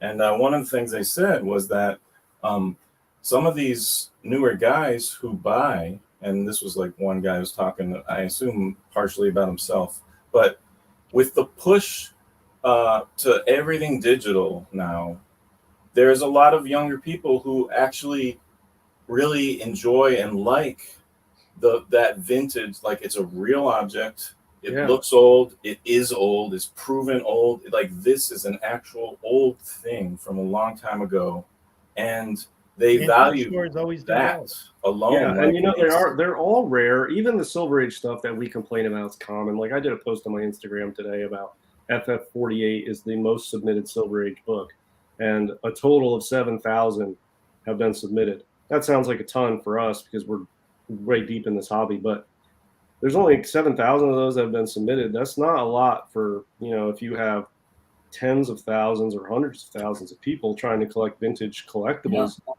I mean, this stuff's old. It's all as a group rare. Some is rarer than others. And it's super cool, man. That stuff it's got an antique feel to it, and it's got an art element to it. And especially the Silver Age, it's got that people still know what comic books are. And it's got an aura of coolness about it from so many aspects that makes it such a great collectible. I mean, it's drawing in people from other collectibles that don't have as much coolness, I'm sorry to say. When people travel to new cities that they haven't been to, the number one shop they go to, not restaurant, is antique shops. It's the number one occupied that people look for when they go. They search for it. Google did a search on this years ago when my friend bought a antique shop. I said, "What do you know about antiques?" He goes, "I know people are going in there because they did it in all these cities that were older cities. They did this thing, and whether it be Tallahassee, Florida, Omaha, Nebraska, someplace in Michigan, antique shops had more foot traffic going in there. Maybe not buying as much, but foot traffic going around those areas, to where if you're in a city and you've got time to kill and you're walking up and down, are you going to walk into a Starbucks to get a coffee? Yeah, but then you're walking right out. You're walking into an antique shop, you're walking around. Why? Nostalgia. Joe Franklin, if anybody knows who he is, this was a guy who used to be on Sea Caucus. Back in the day, used to always talk about nostalgia.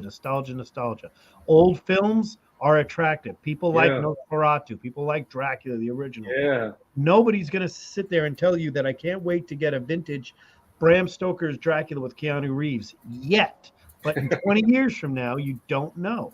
There's also a phenomenon occurring in current modern society of starting to use an older antique-looking font and art style for stuff. And one thing that just came to mind, I just saw an ad on Instagram. It made me want to buy it, but I'm like, that's stupid. I'm not buying it. It's that there's this company that makes like manly soap, and they have like Star Wars themed soaps and other soaps. It's like a man scrub soap. It's supposed to be, but smell like the art on it has like a vintage look to it. And there's this movement in modern society towards a vintage looking font and a vintage looking art for marketing and graphic design. It's really catching on. And that dovetails perfectly into these old comic books as far as the font and the art. These things are really fitting in nicely with current trends in sort of graphic design and visual arts too. I think there's so much going for comics, silver and gold especially. I don't see them tanking. Now, I don't think a 4.0 AF-15 should be 80 grand. That's too high. No. But I can't fault anyone for just buying AF-15s right now if they're going to hold them for 15 years. You can't go wrong, I feel like. Dr. Squatch. Yeah, Chris Barrett. Dr. Squatch. Their font and their graphic design, even the paper they use, it makes it look like it's an old pulpy sort of cardboard wrapper on it. And it's got like it's got an old school sort of look to it. I'm seeing that a lot in graphic design and art and modern stuff. One of the most sports marketing techniques used is throwback. They make so much money for guys that wear these jerseys one game. They will sell more of that for the next month than they will their regular jersey. And it's a big deal. Some people don't mess with the brand and don't change their logo. Some teams have changed their logos where people say, hey, I want that old logo. Whether it be back in the day, I remember the cool thing was when people would have like the old Montreal Expos jersey. Well, if you see somebody walking out, it's instant. Like, half the people haven't been alive when the Montreal Expos were around. Yeah. But they're buying that jersey because the Washington Nationals put it on their website. And whether you're a Nationals fan or not, you wanted a Montreal Expos jersey and you could get one now. But that's just there. Yeah. Well, we have to do some stuff. And digital stuff like NFTs, they're popular.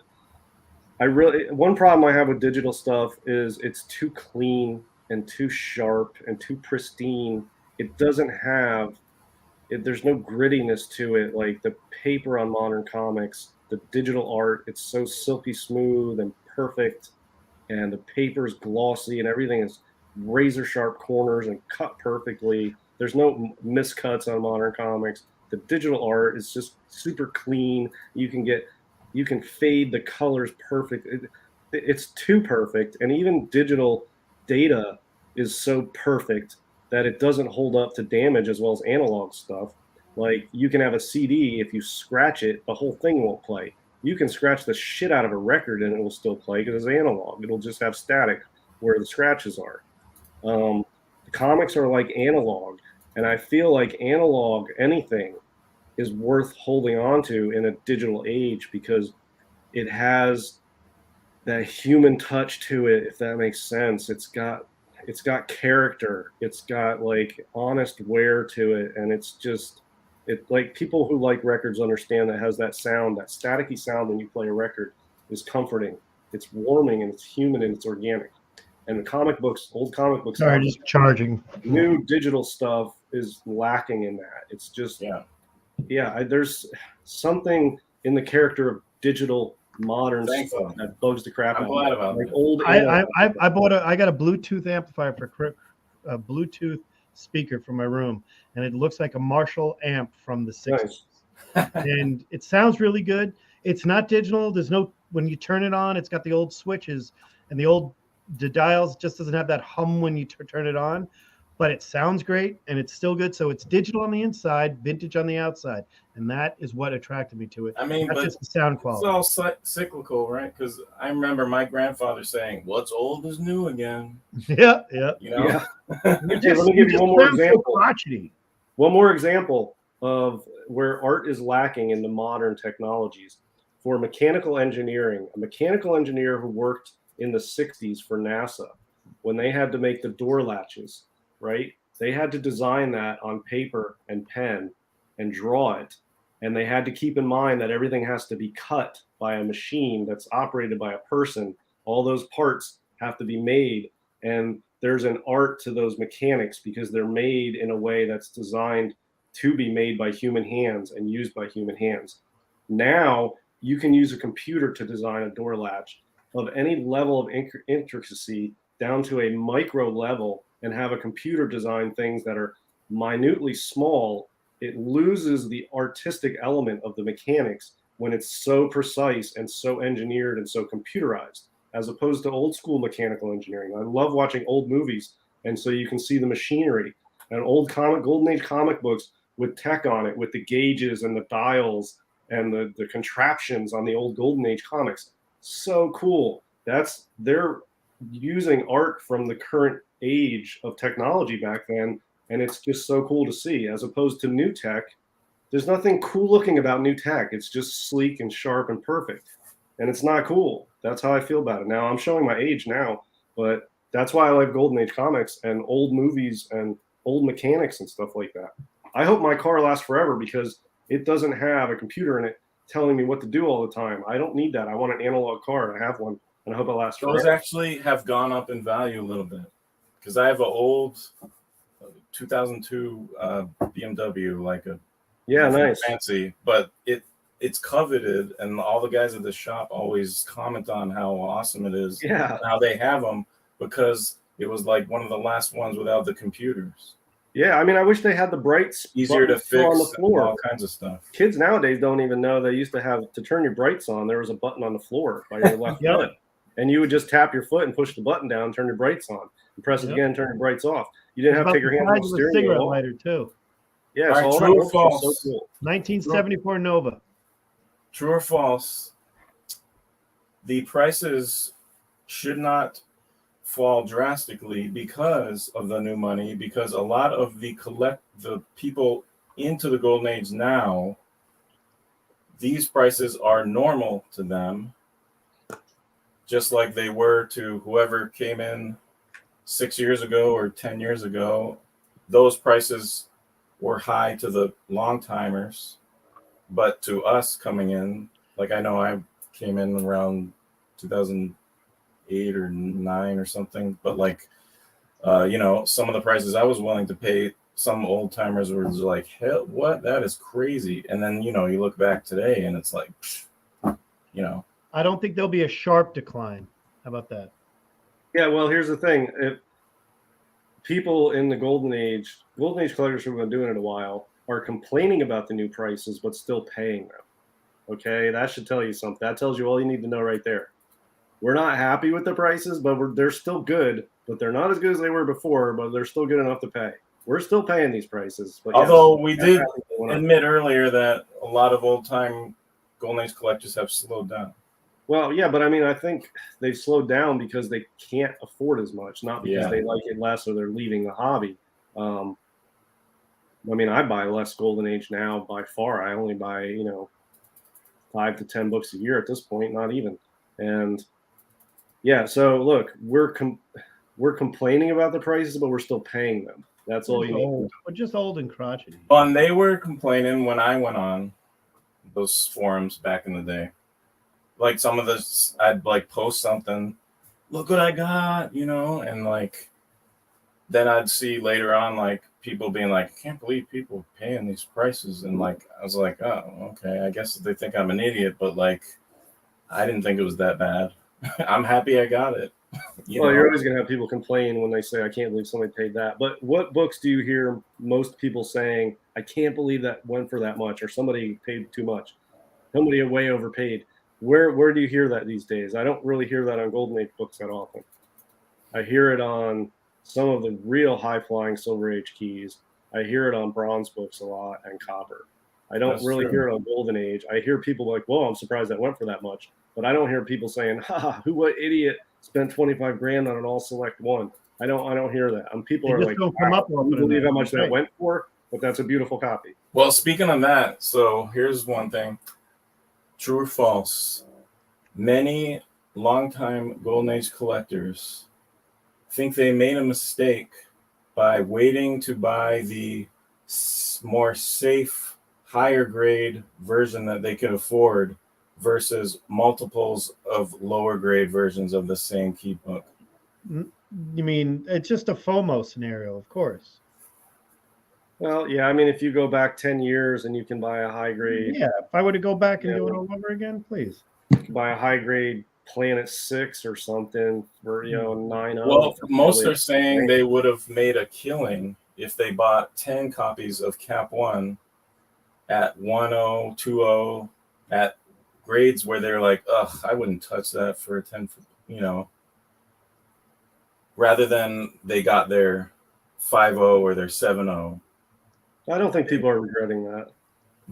Well, a lot were on there. A 5.0 Cap 1 is worth several 1.0s. I mean, most people I think would rather have one 5.0 than 5 1.0s. Well, if you look at it from purely the resale, even Amazing Fantasy 15, if you went back 10 years and bought whatever, $50,000 worth of low grade ones versus one high grade one, unless it's like the highest grade one there is, you would make more of them. Sure. You would make way more on the lower grade stuff. Yeah, but that's just a testament to the collectability of stuff. People weren't buying this for money.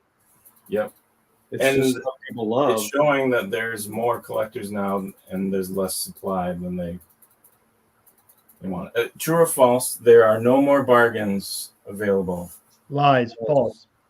Yeah, I don't believe that. The best way to find a bargain in Golden Age is be really well versed in the market, be really familiar with it, and then be willing to take a risk and go with your gut.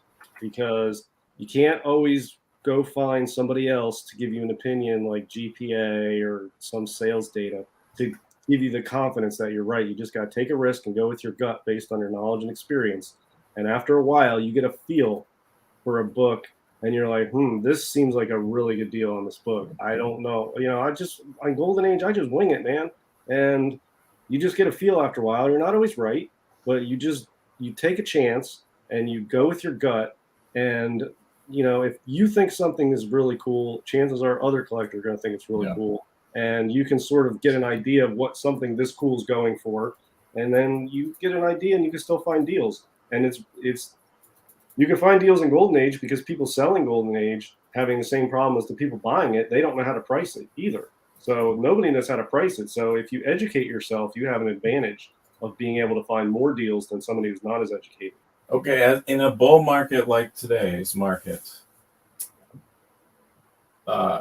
everything rises, but when the market contracts, only the high grade will hold the liquidity and value.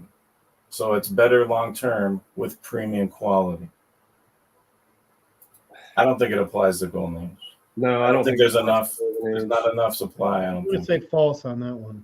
No, I mean, I've got a 2.0 Zip 22 that I know several people would take that off my hands for a huge profit percentage wise from what I paid.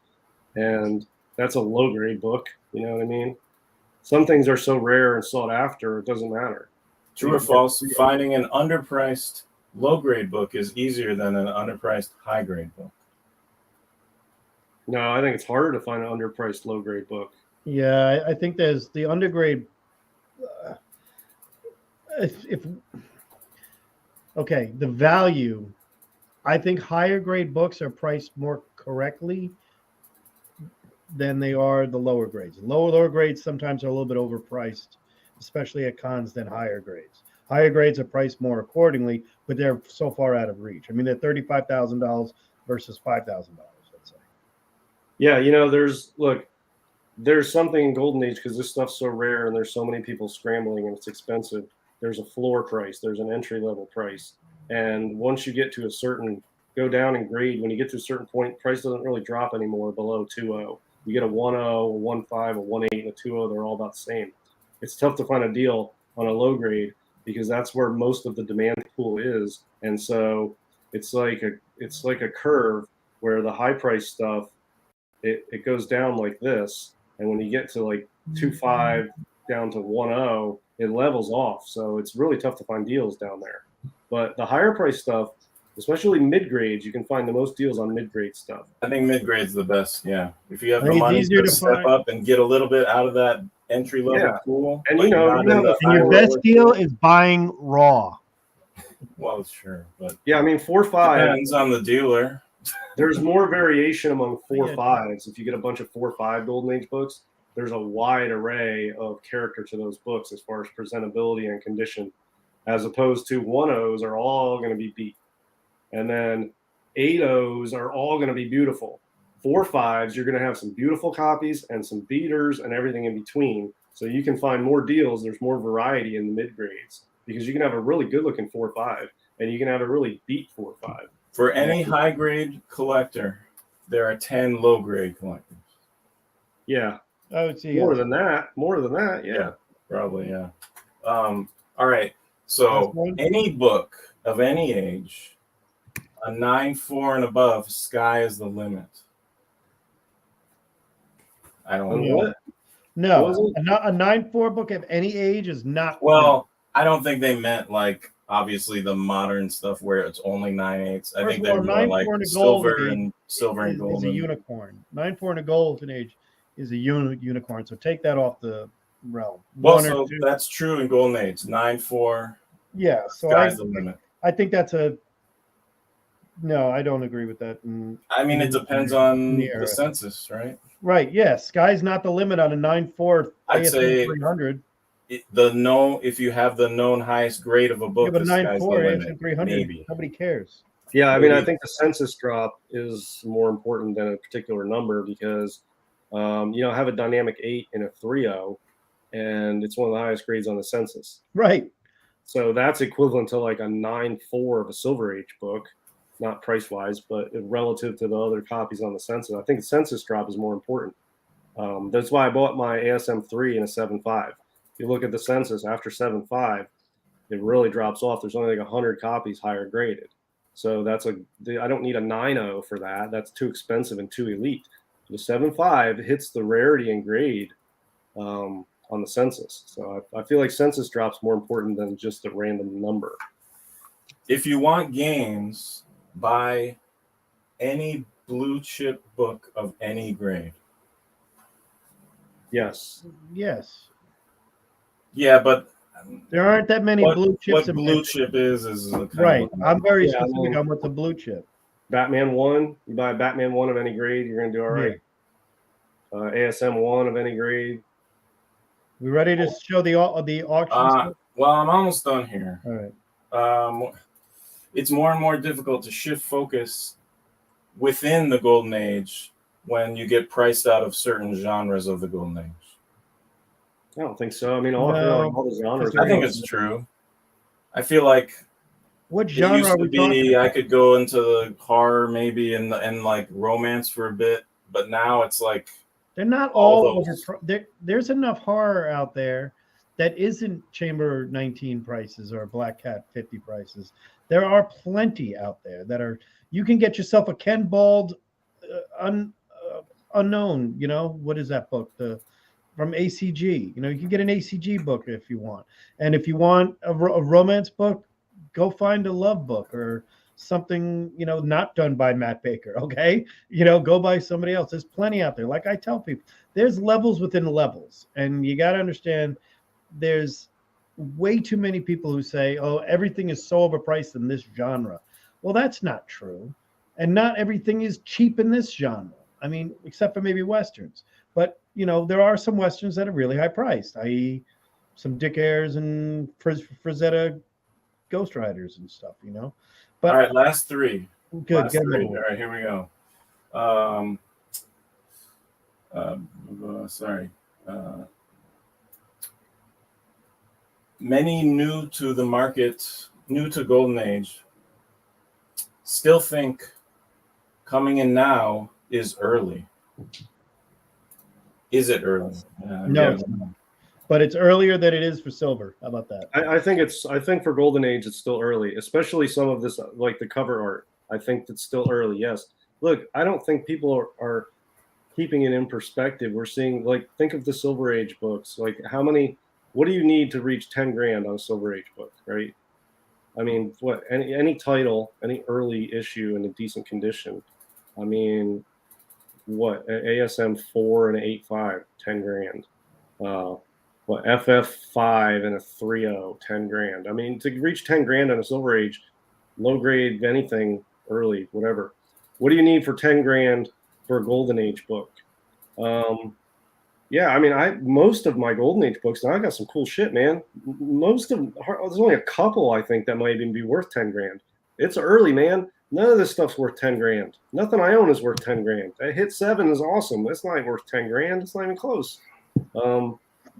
Yeah, I mean, compared to other comic prices, this stuff, man, you're early in on this stuff, I think. I mean, there's not many. If you go on eBay, for instance, and just search all the Golden Age listings by highest priced, you can just scroll a couple times with your finger and you're already at 15 grand from top to bottom. You do Silver Age, you're scrolling all day and you're still up in the 30 grand range. You know what I mean? So yes, I think it's early on this stuff still. It's cheap. It's not as it used to be dirt cheap, and now it's cheap-ish. That's a good way to put it. A few grand for this stuff. Look at what Silver Age stuff's going for. This stuff's cheap, man. It is really. Okay. The latest inflation is a tax on cash available. So the diversification that rich people wanted led up to a lot of collectibles spiking, and I'd say that's true. Yeah, I mean, inflation is always good for hard assets. Yeah, things with intrinsic or extrinsic value. This stuff doesn't have intrinsic value; it has extrinsic. Say you lose like what was it, like $500 a month if you just kept 10,000 cash in a bank or something. Well, that when interest rates were better. It's inflation. Yeah, I mean, you got to have cash in something that value goes up. Like your money has to work it's for you. In inflation circumstances, your money has to work higher than the inflation rate. Problem is the inflation rate's 7.4%. It's the whole idea of gold used to be an inflation hedge because gold has intrinsic value, so it was safe against inflation. But no, people don't really care about gold anymore, so it's not really going up that much. But collectibles are great because they have extrinsic value because they're art, and they will increase with inflation. So it's all about the thrill of the hunt. True or false? I would say that it adds to I wouldn't say it's all about it. 51%. True. Yeah, 51%. I do enjoy. Yeah, for me, yeah, I'm going to agree, and I'll tell you why. Because If it was that easy, I wouldn't probably care. I sell books, and I'm mislabeled a lot of times as a flipper, or I'm just bad for the hobby. I've had people DM me on Instagram out of the blue to tell me that I'm ruining the hobby because I'm flipping whatever, Fight and me. I'll just ignore it. But it's sort of like even the silver and the bronze books I buy, I love them, and it's the thrill of the hunt and the getting it and the challenge is the fun. Once I have it, I lose interest and I sell it, and I lose interest very quickly on silver and up. Golden Age holds my interest much longer, but I've sold Golden Age books and people are like, I can't believe you sold that. I mean, took me a long time to find one. I got one. I enjoyed it for a long time. And now it's like I want to go hunt other stuff. So I'm going to use this money to go back out on the hunt because the hunt is more exciting than just holding on to the stuff. So yeah, I do agree with that. But there is some stuff that's tough to part with. You know, my Dynamic 8 is not about the hunt because I'll never find another one no matter how long I hunt, probably. The hunt isn't as so fun that you might sell a book that took you 10 years to find just because you want to go through that again. No, I won't sell stuff that's not huntable. You know, it's got to be huntable in order for me to sell it so I can hunt it again. But some stuff you just get lucky and you find, and it's just not huntable. Like you can go hunt for a Dynamic 8. I mean, what's the point? There's no hunting to do. You just sit around for 5 years and hope you win the auction when one comes up. That's not a book I'm interested in hunting again. That's a trophy. But not all this stuff's trophies. I enjoy the hunt, and they're not always trophy pieces, and I'll move them. But yeah, I enjoy the hunt. I love every book I pick up, even the small stuff. And when the raw ones I pick up, I read them, and I enjoy them. I got two things about these auctions before we go into this. Okay. One is a good observation by the author here. He says that based on cut bids in these auctions, which are only available once per user on per item, since there's so many cut bids nowadays, it does appear that there's just a lot more buyers than in the past. I don't know if that's true. I would say, all right, I'll say Yeah, I that don't the know. days of you just fighting one other person are long gone. Now you're fighting 5 to 10 others. How about that? I like Yeah, that's look, good. ask anybody how many times they've won an item with a cut bid. And you'd be hard-pressed to find somebody who ever won an item with a cut bid. I use cut bids routinely on Heritage. I've only ever won on a cut bid once. I don't think I ever won. Yeah. I think mean, you on, only an need to use- on an art piece I did, but it was high enough in value that I knew this guy was, we were just going to go at it. The cut bid is good when the action starts to slow down and you can see the bidding is stopping. It's reaching a level that you feel like it's close to the top, and the countdown has started after it's already slowed. Don't waste Now, your- if you cut bid, you might win it because Yeah. it feels like it's sort of petered out, and one more bid might win it. Use your cut instead of a full bid, and I've done it once, and it worked.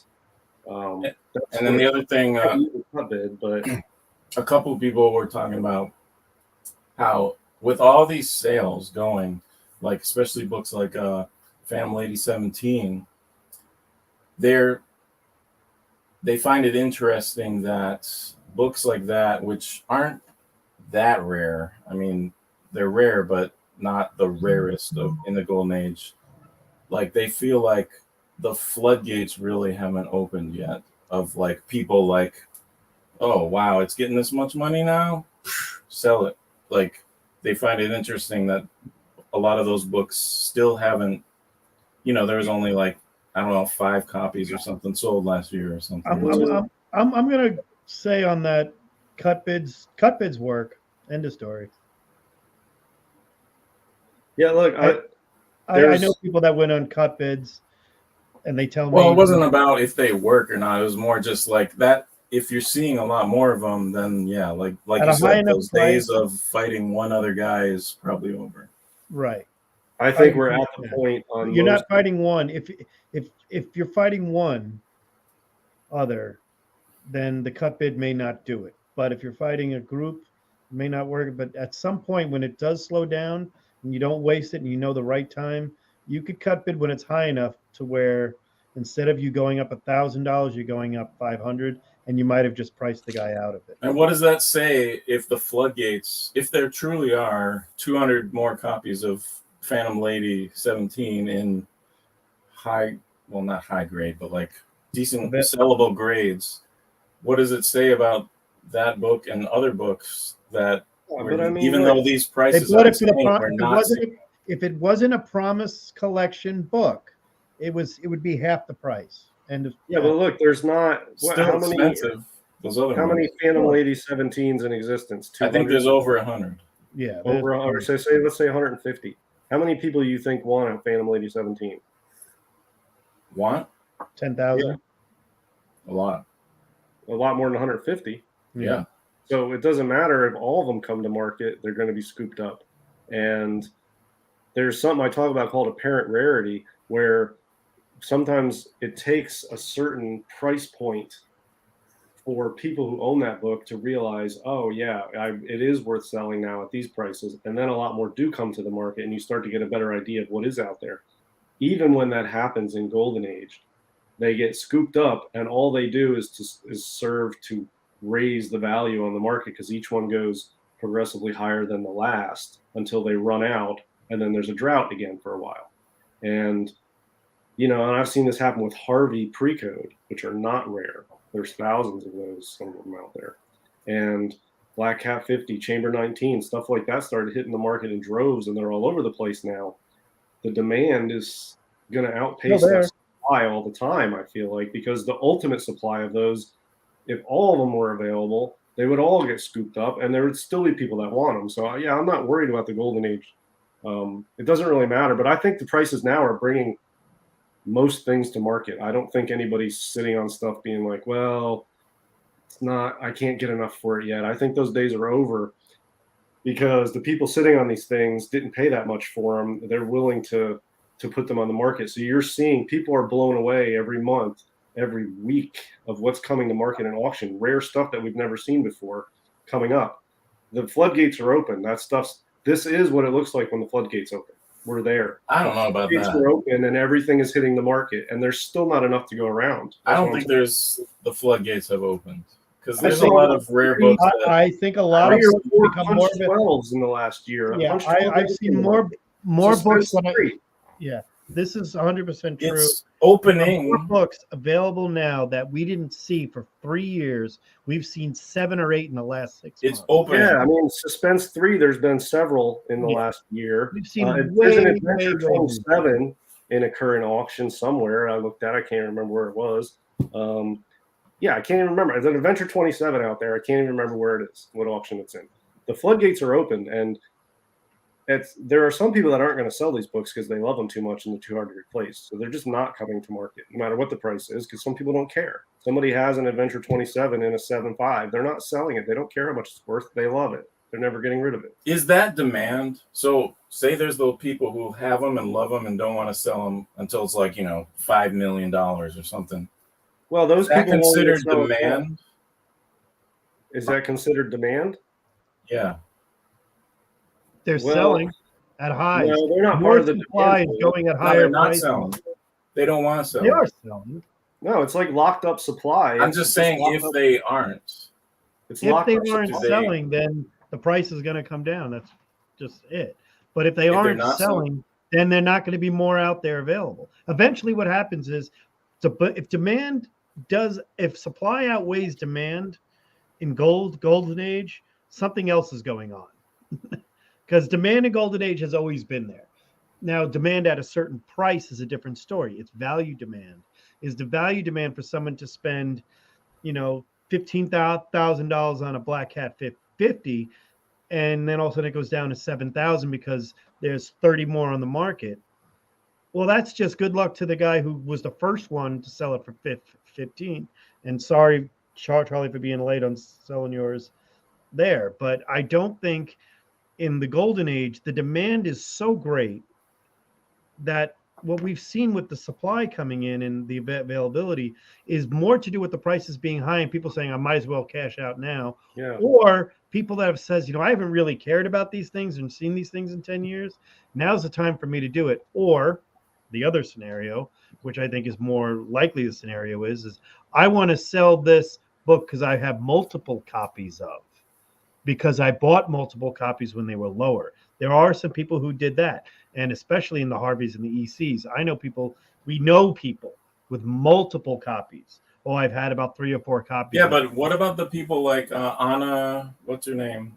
Multiple copy Instagram. Yeah, She's got. She's not selling no matter what the price is. Yeah, but is that considered demand? No, she's not part of the demand. No. Well, I mean, she still buys new ones, so yeah. I mean, she's. Still I almost buying. feel like if you're showing it and it's making people aware, it If almost 5 creates a Punch demand. 12s hit the market, there are 5 people in this chat who will bid on that. Look, you need another. The prices have gone up so much from where they were 5 years ago that everybody who would have been inclined to sell is now inclined to sell and have been selling, and so much cool shit's hitting the market. It's all it's doing is driving up prices because now there's more eyes on it and more stuff to see. It's sort of like a new mall has opened up and everybody's going there and seeing all the cool stuff, and now they all want to keep going back and buy more. It's just generating more demand. And I think Generating more demand. but you need another massive step up. You need a whole other plateau from where we are now for people like me to sell off my Golden Age books, because if I could get double what I paid for my Golden Age, then I'm not going to sell them. But if I'm getting quadruple for what everything I paid, some of the stuff's probably going to go to market. Then I will sell it. And I think the holders are I demand, though. I don't get married to my books. I will get rid of books more easily than a lot of other Golden Age collectors. And even for me, I'm not inclined at the current prices. So anybody who was inclined is inclined and is doing it, and the floodgates have opened. But if you reach another plateau, you'll have another level of people opening up. But really, all these books just change hands. It's not like there's a ton of them. The same ones I would sell are ones that I bought from the last person who sold. There's not enough to go around of any of these. Yeah, but the demand. So, like, if you think about cars, there's certain cars that lots of people love, and they don't sell them because they love them so much. Well, Yeah, yeah, that- that's the 1970 fastback. That's its own demand. They ever sell. That's a demand in a sense because, That's Stephen Queen.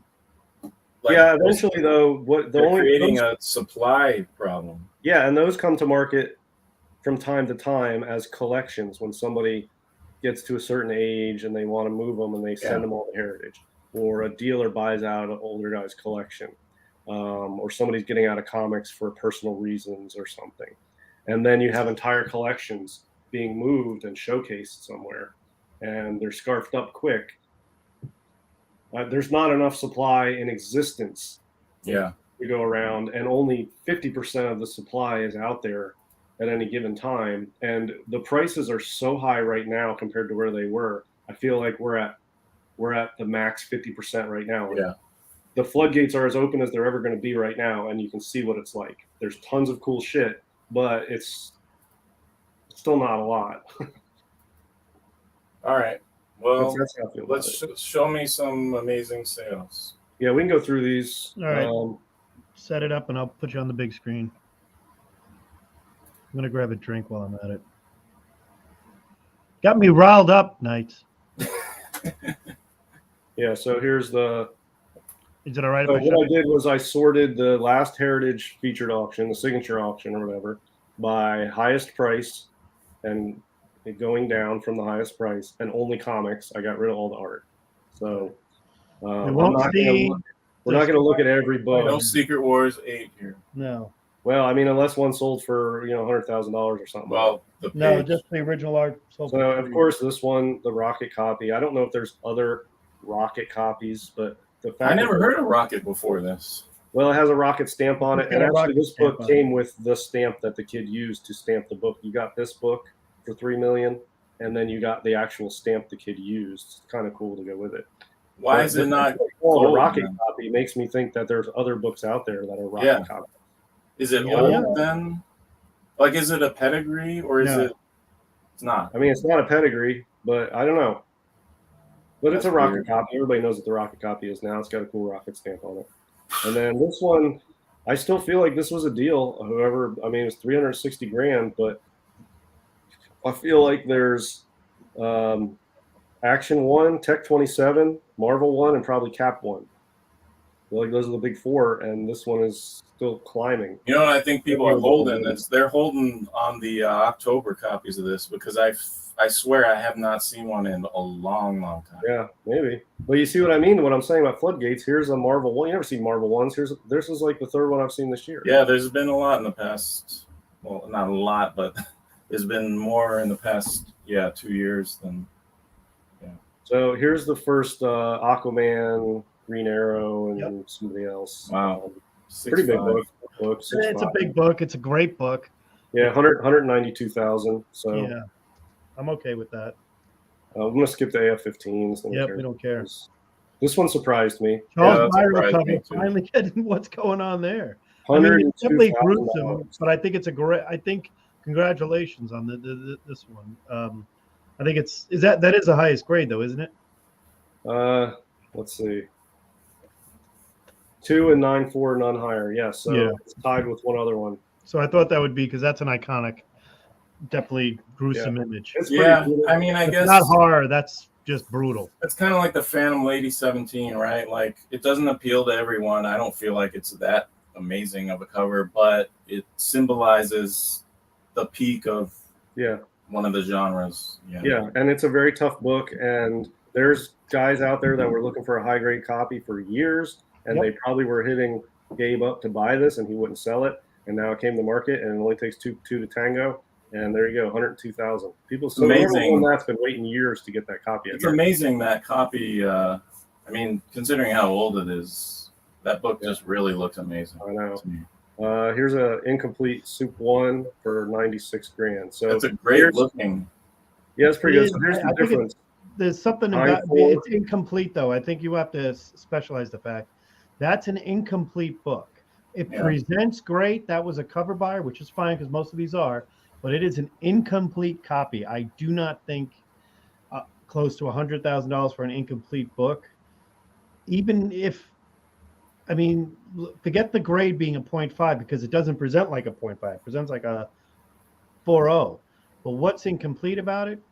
Yeah, it's missing the back cover. That's the only problem. So I think I'm telling you, I think it's a good deal, but it's not. It wouldn't be the worst idea to load up on Golden Age books missing back covers right now because I'm seeing that become more and more of an acceptable defect. Maybe not on a Soup 1. Good looking presenting books. Yep. If you want to get a best looking book at a lower price, and I think part of being good looking is not saying brittle or slightly brittle. What's the pedigree one on the nose? All Flash. Which one is that? 32. I don't know. Okay. What would you buy that? Would you think that was a good grade if it was brittle? What? The Superman. Oh. It's off white. Right. But if it was brittle, would you still think? Well, it probably wouldn't present as well. Well, but if it looked exactly like that. Would it have got maybe 10 grand less? But yeah, it would have been pretty close to the same price. Yeah. I personally wouldn't buy it because I have these nightmares of my comic books disintegrating inside the slabs, and when I wake up and look at them, it's just a pile of dust at the bottom. If it's slightly brittle doesn't freak me out as much as when I see brittle pages, I literally pass along because I think that if I pack it wrong, it's just going to disintegrate. Here's a second Batman for 66 grand. That's I thought that was a good buy. Yeah, I mean, I don't see that book very often. 66 grand. That's a strong price to pay for a book. So yeah, it's a good book, good looking copy. Here's a Phantom Lady 17, 7.0, 60 grand. So clearly, this is the GGA book to own. Personally, it does nothing for me, but I get it. Interesting for those who don't know. I'd rather have that than burning the head on the thing. Yeah, this is Pink Pages, which is the Fox version of White Pages. They sometimes use pink paper. So here's a pretty classic 9.2, 50 grand. I thought that was a fair price for the book. Yeah, I feel like there's a lot of these selling now lately. But there are a lot made. But the other thing I want to bring it up, there isn't another Golden Age. There's no Golden Age pre-code horror book that is as recognizable as that. Yeah, this has crossover appeal and it's iconic, and Well, I was talking to some people today about the top 20 Golden Age covers of all time. This was not on that list, but I would put this on the list. I This is would. one of the most All iconic genres. I Golden would. Age covers. I can't see how have a top 20 list and not include this. Yeah, We're gonna have to make one, I believe it belongs on there. Get me started on this. We That's should do it. Superman. but 25 top 20. That's a nice price. Yeah, I mean Superman 3 train cover. It's pretty That is cool. a good 85, price. 45 grand. grand. That is a Yeah. good price. Amazing what not having a I wouldn't buy it. gold label does to it. I don't know what's up with this. That's a late cap. 44,000 for that. That's a late cap. I mean, there's guys working on cap runs in high grade, I guess. Okay. I mean, 44. If you're in the market for a 9 point whatever, then 44 isn't gonna Yeah. break the bank for you. 4 nice off white 4-0. on this collection, 43 grand. That would be It nice if you presents could really get the writing erased. Yeah. Well, you can at the pencil. The writing isn't that bad on it. No, it doesn't bother me. I mean, And I think there might be rust. it looks like rust at that top staple, yeah. Batman 3, 8.5, 43. So it's pretty similar to Superman 3, same grade, 45. Batman 3, 45. Two great books to have. Yep. Yeah. Oh my God! Look at that Marvel one that I read. Jeez, Yeah, 40. so coverless, 40. white to white. That's gone up 4 times what I I. was gonna say, yeah, didn't you? Yeah. Yeah. Oh, and I thought about it, JD. Who am I kidding? If I did get a one with a cover, I would still crack it open and read Yeah, it. of course you would. Yeah. This, I don't know, this book. People love it. I can't figure this book out. It was like red hot for a while, and then nobody wanted it, and now people are paying again. I just, it's Wow. cool. I don't get this for 40 grand. Who's the artist? Oh, Oh man, that's not a good sign if you don't even know. Johnny Craig? No. Maurice Whitman. It's a Whitman. Oh. Yeah. Oh, Whitman. Yeah. Okay. But it's just Okay, me okay. personally. I don't think that's a $40,000 book in any grade. My opinion. I don't know. I mean, somebody's happy to get it. It's a beautiful copy of that book. I'd rather have that Turtles book, that's for sure. Yeah, It I mean, doesn't have all that crap on it. Yeah. 39 grand. That one, oh God, Yeah. Subby one. that's nice. Yeah, 38 grand for a 5.5. Yeah, I mean that seems normal. Well, what would you rather have for 38 grand? Submariner 1 in 5.5. First Punisher in 9.8. No, No. Or ASM 1 in 6.5. No. I mean if I'm looking I to have to have. sell, They're all the same price. I don't Yeah, know. they're all the same price, 38 grand. I'd probably go the ASM one for value. It depends how many there are. I don't know how many there are, but Well, I the bet thing you is, it's an 6.5 is pretty ASM high. one. The 6.5 is first pretty high for Punisher ASM. is a Bronze Age book with a lot printed. The Submariner, there's not a lot of them, but there's a 5.5. You'll find them, and Subby doesn't compare to Spider-Man. but you know that yeah, the Spider-Man, the number 1 and the Submariner are the safest bets Yeah. as far I as wouldn't buy Punisher. investment. Here's a coverless Batman 1, off white to white for 38 grand. I feel like that's a pretty good price. This splash page is a decent substitute for the cover, honestly. Yeah, that's pretty Well, good. so the way to judge coverless books, I mean, maybe you guys all know this, but like the price to determine how high it can possibly be is whatever a 4.0 green label is worth. That's how much a coverless could possibly be, because there You is could get a possibly married someone out there with a cover only yeah. who wants to sell their cover only, and they just need this. Find a 0.5. They will pay almost completely up to that top of Yeah, that whatever makes that sense. will go for. I don't know. What do you think a 4.0 green cover would go for? A married, More than this? a married cover. Yeah.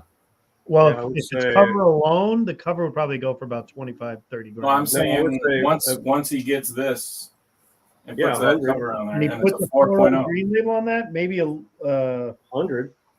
it's a You can have a Batman complete, one. Batman one for 100. It's easy 100. Right? So that's why some of these coverless books, people don't understand why they're so high, but often it's because people are marrying them Yeah. and then they're selling them right away. So it's just numbers to them.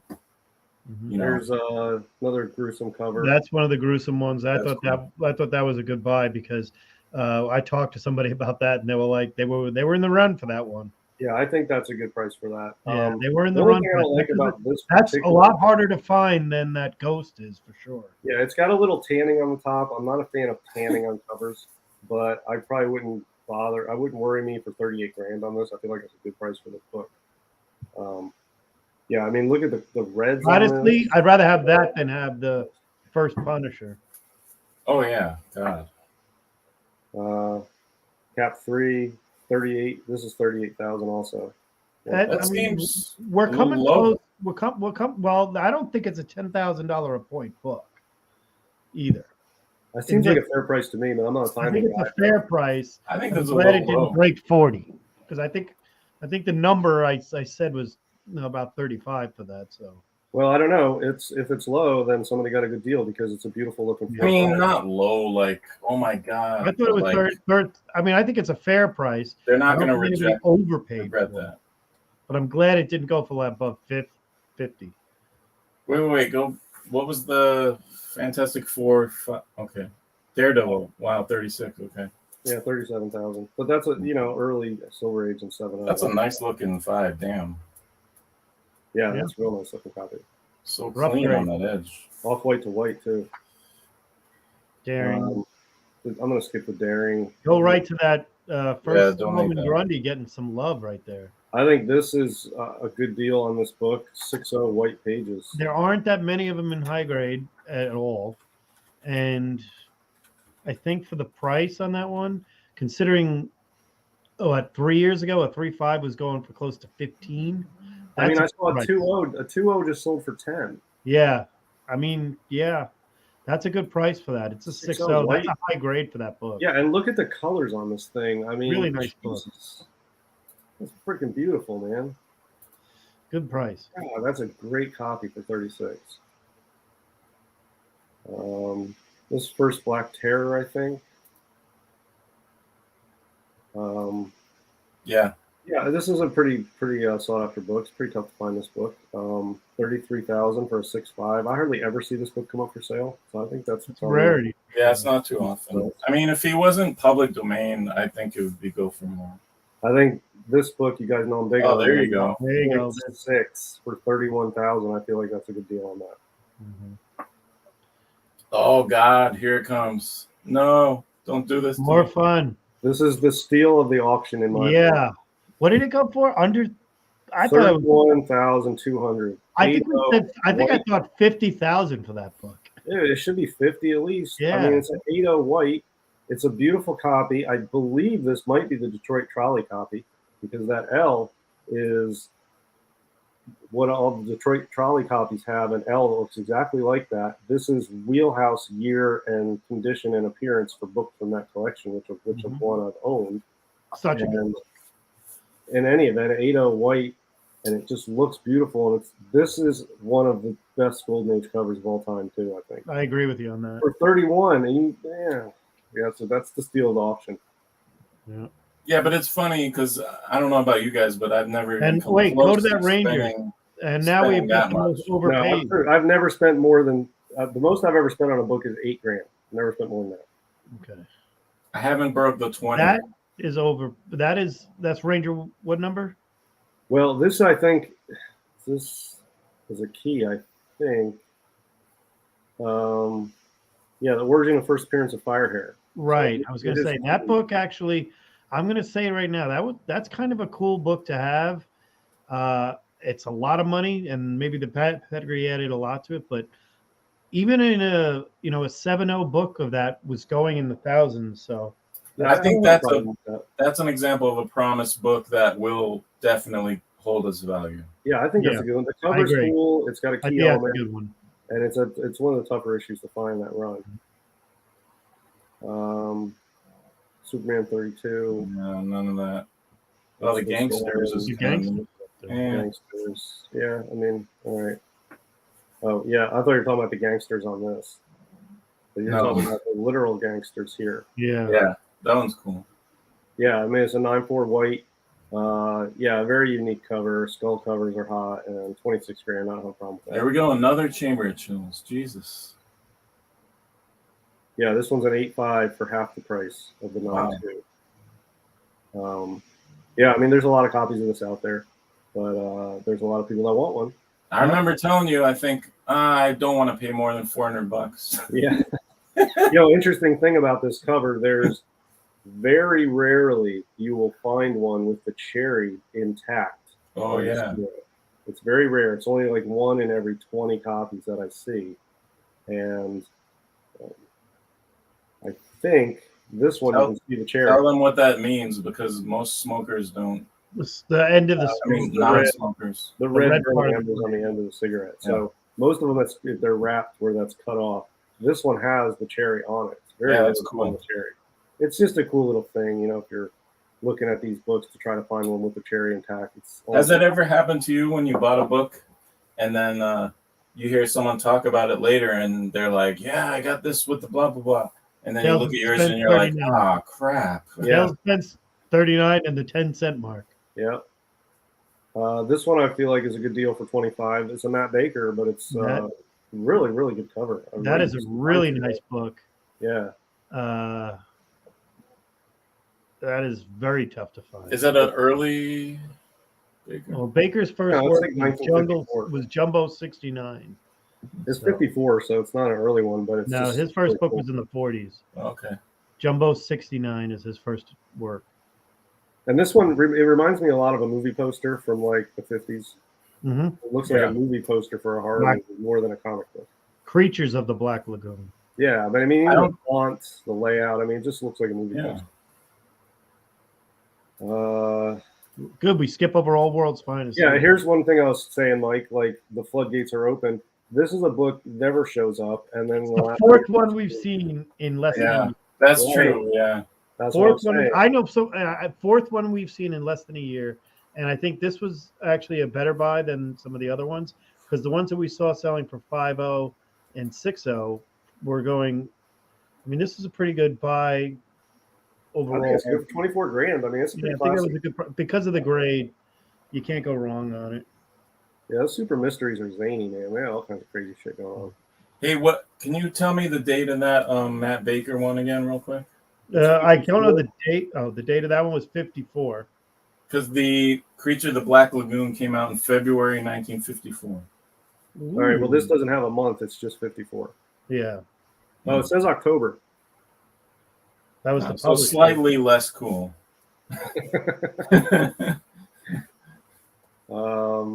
Oh, Action no, 12. that event. That yeah. This is Yeah. it's the first appearance of Zatara, I think. Zatara, yeah. Well, what's good about that book is in the back of it, there's an ad for Batman. Go you to the see- next one, the adventure. It like predates Detective. Okay, well, that's not I the like first appearance of Zatara, but it's the first Zatara cover, maybe. I don't know. That's pretty good. That's pretty good. But hey, that action is technically I think pre-Detective 27 Well, appearance let's see. of Batman. Zatara cover.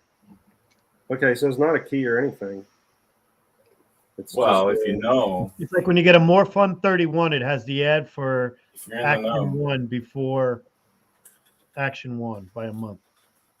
This one surprised me. I don't. Oh think- man, I wish I bought one of those. God Yeah, damn it. I don't know. For 21, they sort of took this image from another publication and Yeah, used the it on other this. publication was I had that.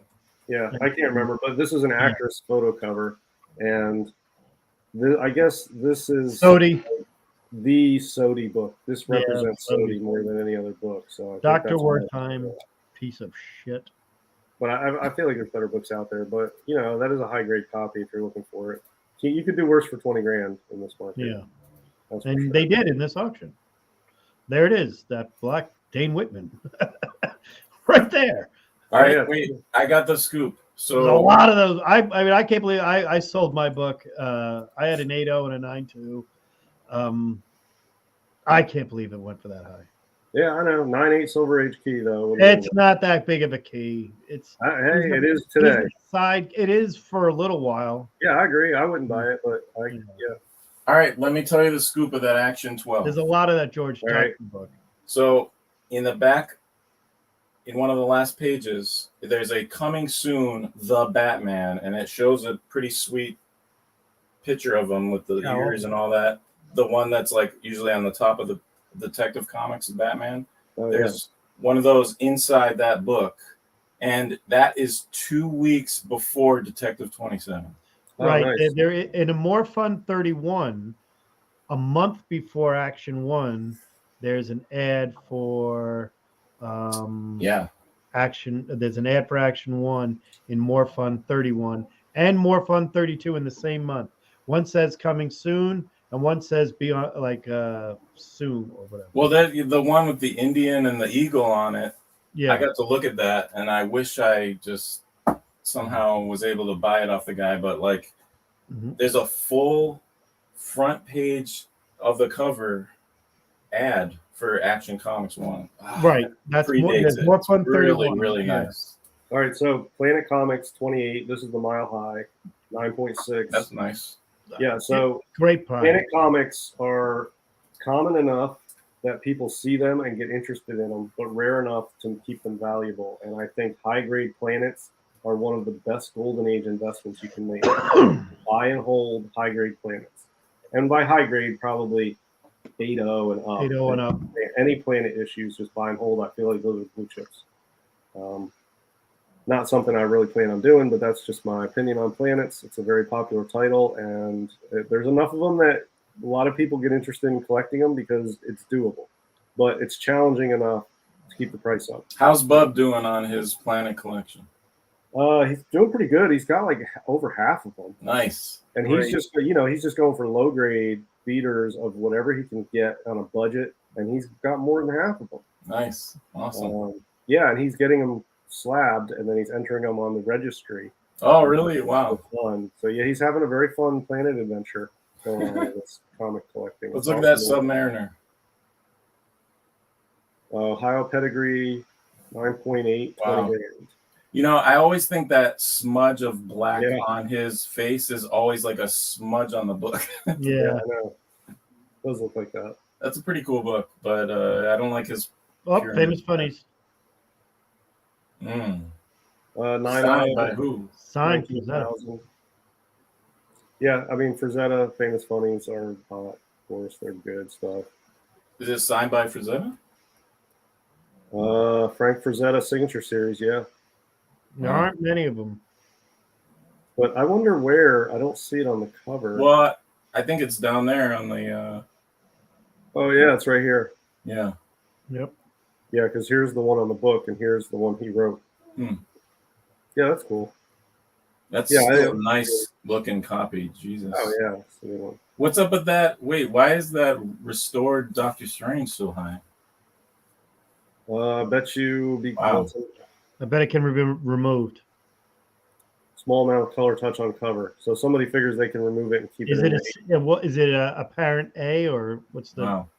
Yeah, it's an A. A can be removed. That's pretty crazy. C can't be. So depending on how much is there, you could probably keep it at an 8.5, 9. And that might be one of the highest grades. Yeah, I mean, look, this is That book doesn't have a 9.8, right? I doubt it. It's a 63 book. They're pretty Right, it's and pretty it tough. predates a lot of the other first appearances. What happened here? We're at You the mean like Daredevil? Voodoo. and The X-Men? Voodoo 1? Voodoo Yeah, well, Annual here's 1? this one with the severed Oh, tongue. that was pretty Yeah, good. the severed tongue. Yeah, that's a good I've one. never been a big fan of this book, No. but it is popular because it's The sort of next recent. book, Voodoo Annual 1, is a unicorn. Yeah, if you look on the That's the census, only one I've ever seen. 100 page. yeah, it's 100 page. Huge. You want to find a guy, you want to talk about a rarity. That is a big ass book, and to find it slab is next to, Yeah, and if you look at the census, you'd be surprised how many there are on the census, but I never see them come up. So I don't know, Yeah. man. Maybe this sale will bring more to market, but Yeah. 19,000 for 7.5. Voodoo annuals don't come. It's because there's only one of them. That's Is it. this the copy that someone, our friend of ours, just got? No, I think his is raw. Okay, No, this is not the one you're thinking it's a of. cool but book though. Similar grade, but yeah, I like this one a lot. I love that Hitler's so threatening on that. It's Yeah. pretty awesome. Yeah, 19,000. It's good. Um, Claws. Yeah, it's a beautiful looking copy. The reds are deep. The gray doesn't look. The cover doesn't look tan. It looks nice and clean and bright. Good copy there. It's a nice grade. Yeah, I So support that purchase. It's got the Sammy Hagar grade. About that Target. Yeah, this was one I was thinking about bidding on when it came up for live bidding. It was still at like $5 or $6 grand, Hmm. and 18 grand. I feel like 18 grand is a good deal for this book at 9.6. It's sort of like a Poor Man's Mask 1. Man, that would be so much cooler if he didn't have that green thing on the side. Yeah, well, yeah. kind of adds to the little. I mean, Just Novelty saying. does that in a lot of books. I think yeah, it would balance it. I kind of got over all that, but I agree with you. But from a Yeah, certain usually, sometimes it adds to it. But what's that weird? That looks kind of cool. Yeah, Weird Tales of Future 3. This is the best one of the run and a pretty popular PCH book. And here's an 8L. Man, Basil lots of Wilkerson. Black Cat still. Yeah, 18 grand for this. Yeah, it's a big book. Mhm. PCH. And Is then that the this one- highest crow that ever sold? I mean, I think so. 18 grand. This thing. That's a unicorn. So Well, I'll tell you. Last year they were selling for like $3 grand in 998. So Isn't that not the first appearance though? no, it's It's- not the first appearance. It's the first title. It was harder to find. I think there's less of a print run on that than people think. Oh, really? Yeah. There's another high grade Planet. It's a pretty cool book. Yeah. I like the crow. Dinosaurs and Blonde Cell, Cinderella, 4 or the 5 iconic pages. Baker book. I'd rather have the crow actually. I think that's high for that book in that grade. I like this one. This one's good. What would you say for Baker's? This is like number 2. After Yeah, Planet this is, 17. I kind of think this is the girl. This is the cover of the book about him. This is Yeah. But the only thing is, for a 4.5, it's a bit high. Yeah, I mean, I think before this auction, Below that people- 6th level where people who know Baker before this auction were thinking this was like a $15,000 book. So I think it landed about where people expected who were into this. right. But I think Phantom Lady 17, Seven Seas 4, and this are like the top 3 Bakers. Hmm. And I guess it just depends on the collector which one they like more. Why is this one so amazing? Well, I mean, it's a pretty amazing cover. It's very detailed. It's well drawn, and it's festive. It's colorful. It's got a lot going on. It's just And if you see Celebratory any book and of Matt festive and- Baker, this is the cover, the interior. They talk about it. plus she's drawn so well on this cover, and then there's other figures on the cover drawn well. I mean, I could see why it's a big book. It's not my type of book, but I get it. Yeah, it's nice. I mean, it jumps out at you. There's a lot. to I'd look still at. rather have my teenage romance. What was it, 32? Rather have that. But it's got the whole body. I don't know. Oh, here's the adventure I was talking about. Oh, that's a nice one. Yep. Yeah, I think this was a good deal for 16 grand. 27. That's a good deal. This is a 30s book, 1938. It's Craig Flessel. This is like the Van Gogh of underwater covers. So good. It's just a phenomenal work of art. This one would be in my top 25 all-time Goldman covers. I think this was a good deal. This is, I would qualify this as a steal for 16.8. This is a steal. Somebody stole this book. I think the light tan to off-white might have held some people back on it, but for a book like this, it looks so It good. presents so much title. better than a 6.0 too. But look at the white by the title. It's Yeah. clean. It's a good book. Yeah, that's a nice copy, man. Look at, this is the same girl. No, they're all the brunette with the bitch Same resting. girl. It's the brunette with the resting bitch face. That's what he drew. You know. That's he did the true. same thing on Jungle Girls too. She does have RBF a little more so on the Cinderella, yeah. This is It's tough issue to number find in 1 that grade. of this title. This is just a really cool cover, Oh, and that's it's cool. Usually, I don't. I mean, that's a tough in that grade. Yeah, it's a really early PCH too, because it's 1948. Yeah. A really good cover and a high Yes, grade yeah. copy. There's some 15 books grand. that That's worth look it. amazing high grade, and that's definitely one of them. Yeah, that looks amazing. Yeah. Yeah. Wow. Yeah, I think that's worth 15 easily. I don't know. Nothing amazing. Okay, 9.2 though is pretty good. Here's a Zella airbrushed book cover. 9.8, 15 grand. Early EC, it's probably Yep. first appearance of one of the Vault Keeper or something. Yeah, those are cool books. 9.8 though. 9.8. I just realized the 9.8. That's congrats on that. 9.8 white gains file copy. Well, but a Promise 9.8, right, is not necessarily. Well, I don't think that's Gaines. Promise. That's a Gaines. That's a okay. game. All right. Okay. Which I don't believe the Gaines deserves a pedigree because it's not an original owner collection because it was never even sold. Right. It was. Nobody bought this book, so I feel like it's not really a pedigree book. What's wrong with that? I've had people say that argument that it should Well, be. let's look at this one. Great 3, Hitler being thrown into hell. This is another book. Like I'm saying, Mike, the floodgates open. Nobody ever saw this book, and now we're seeing it not all the time, but I've seen several in the last year. Okay, and this was a book that never showed up. But when people see a 5.0 is going for 15 grand, Pretty good. all of a sudden they come out of the woodwork, and there's still not a lot, but now they're out there. This is a B2, so there's a little bit done to it. A little bit of work done to that. Small amount of color touch, piece reattached, tear seals to cover reinforced, and a married cover.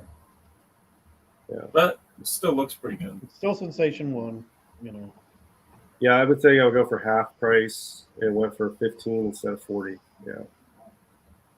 Yeah, that's a $10,000 point book in blue, easily. This is a weird. Is it just a weird cut? Yeah. I don't know. I don't know if they put it in the slab right. No, I mean it looks even on the right side. It looks way off on the left, so I think it's just cut weird. But anyway, this is a pretty good book. 9.0. Yeah. I've got my 12. Yeah. 15.4. Love that. Torch 1, number 2, but number 1. Let's look at that. I don't care. There's no reason a Little Lulu should be on this list. 6.0, off white to white, 14,000. Yeah. So, I don't know. I love timelies. It's never been one that I care about. There's just so many other awesome timelies I would go after. But wait, I want to see that cap though. This one? The Little People, no, the one. 60? The Gulliver's Travels one, yeah.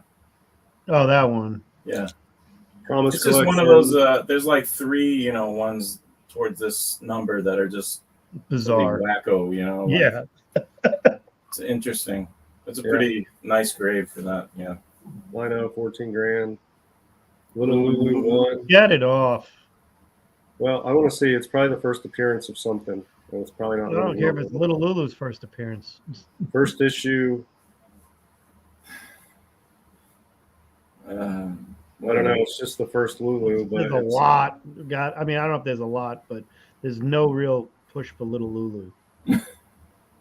Is that a straight up cap 4? No problems. Wow, that's a good deal. 7.5 off white. It's amazing I don't like that cover. How far it drops. Because what was that? I always liked that cover. What was that 4? What was that 3? The 3 was 4.0. Yeah, 4.5, I think. Yeah. But that has a stand factor there. That's a nice book. Bullet Man, yeah. Love it. Here's the first Archie cover. Yep. Oh, yeah. Yeah, sort of like the first Venom cover is ASM 315. Right, because he's in the It corner. has the headshot. This is the first Archie cover because he's got the headshot down there. But it's also a cool cover overall. Yeah. And an early jackpot. So and I was gonna say it's a jackpot. It's an MLJ. It's got the Archie back. Yeah, so I feel like with or I'm without, not knocking that one. That's a good one. How much time did it take from PEP 22 to that book? I don't know. I don't know when PEP 22 came out. This is 1941. I'll research it. I mean, it has to be 40 at the earliest. It's probably like a couple months prior. Another high grade planet. 9-2 white, pretty nice. Another jackpot too. Yeah, this is the Jane, whatever, the CIA agent. They Yeah. for a little piece of paper that he's reading down here is. It's an 8, and that's an 8.5 too. That's pretty good. Old Oh, label. yeah, it's a real nice book. Yeah. Yeah, 13 grand. I think that's a good price on that. Oh, the train action. Fight in 9-8 white. That's pretty nice. Yeah. Fight You don't 8. see fights. Yeah, 9.8. That's pretty ridiculous. Yeah, 13. 13. What's the restoration? Extensive. Well, that's a lot. Only 2 months separates the PEP 22 first appearance of Archie to his cover first appearance. That makes sense. A new character trying to push it in other titles right away. This one has color touch pieces added, tear seals cleaned, reinforced. I don't know if that's a good price for a Franken book, but Well, it looks pretty good. It's a tough book, so if that was a blue label 4.5, it'd probably be 50 grand. yeah. Oh wait, yeah. Let me see this. Okay, yeah. Tell me what's wrong with that. The action. What's wrong with it? It's got a little bit of everything. So it's Tear massively. seals, Yeah, reinforced, Frankenstein. color touch. No trimming though. There you go. Um, And this it's is, I complete. believe, the Canadian swap version of cover? PEP 22. Yeah. Oh, this is No the price highest on graded. there. This is the highest graded of this one too. And there's no price on it. Oh no, There's- there's price. Looks really weird for me. for some It's reason. Canadian, right? Yeah. Yeah, it's Canadian. It came out in 42, so it's a good bit later than Yeah. PEP 22. But you know, hey, it's still the same cover from the 40s. It's way different though. Like the It's different, but it's not way different. I mean, it's got some differences, but it's pretty similar. well, like the swastika is way bigger. There's a lot more difference than you would expect for something Yeah. of that age. Well, I think this stands Before on its own Photoshop. as a nice oddity to collect.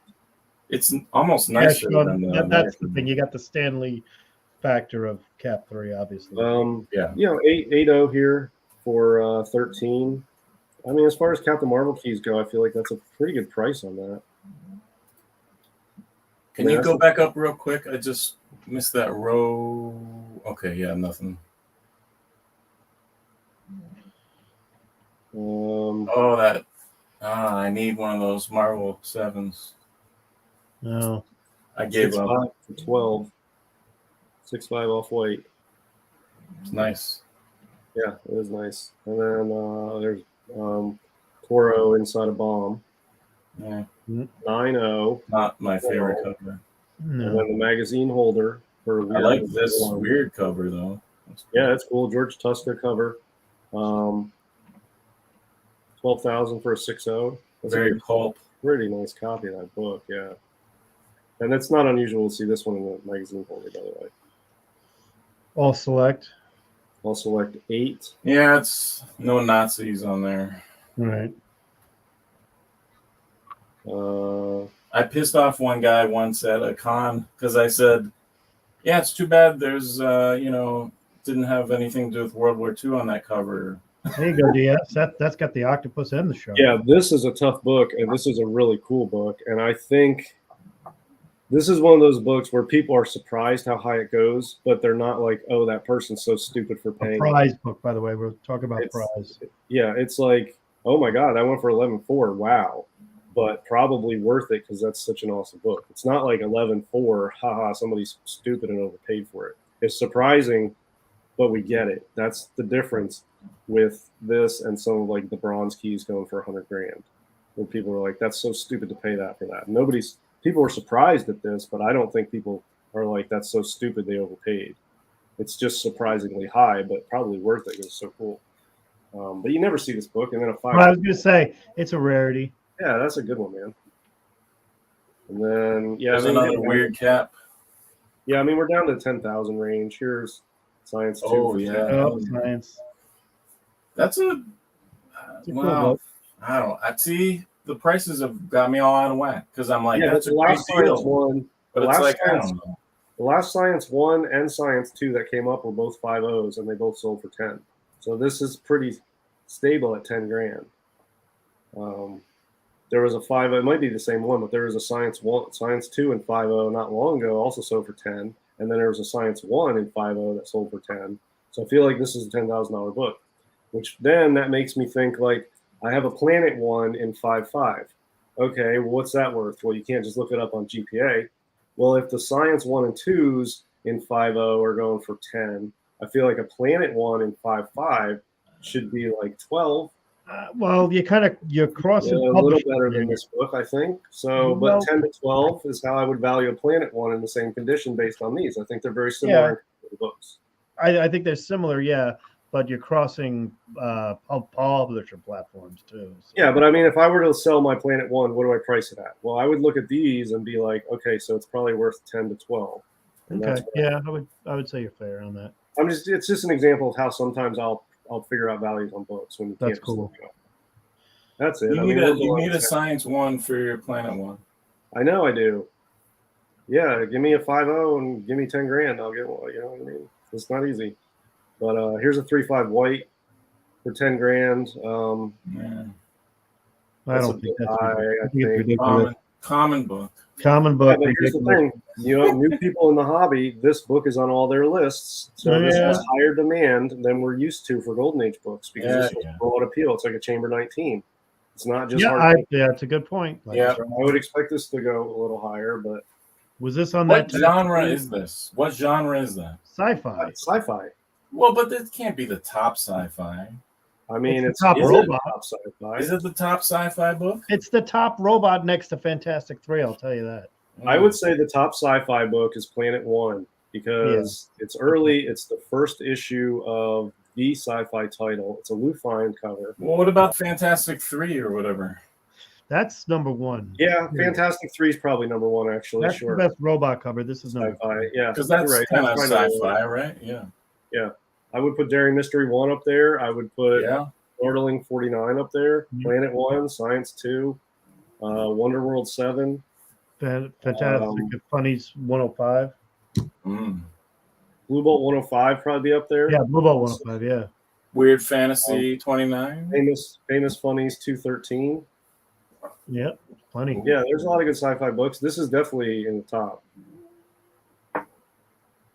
And then, yeah, I mean, I could keep going. I mean, we're at 10 grand and going down, but there's some cool stuff. I'll just show some pictures here, some cool stuff as we go. Mhm. I think 90. we all agree the more fun Spectre was the one. There's Disney's Comics and Stories #1. That's pretty cool. Yeah.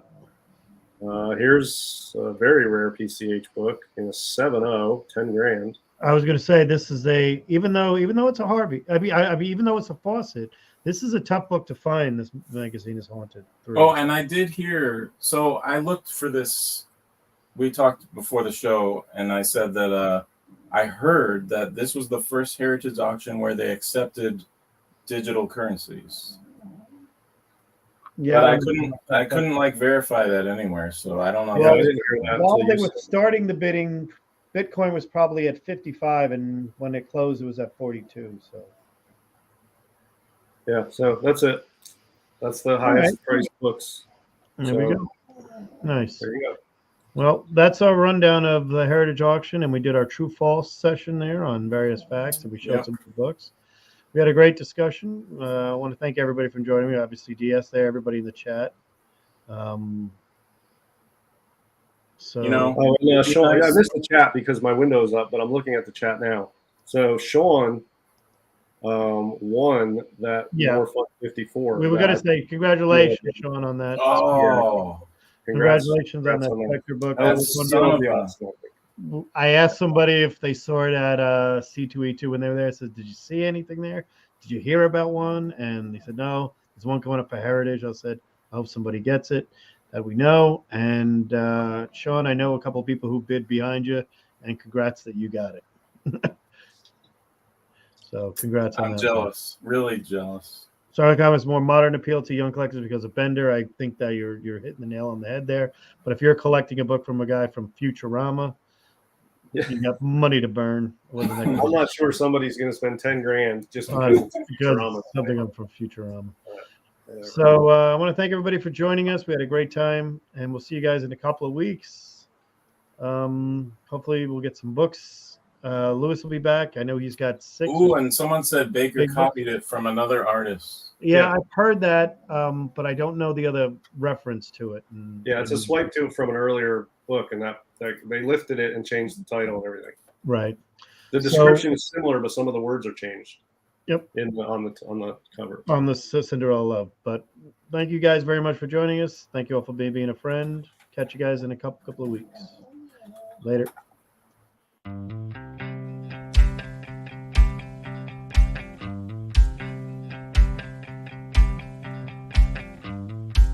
Thank you for being a friend.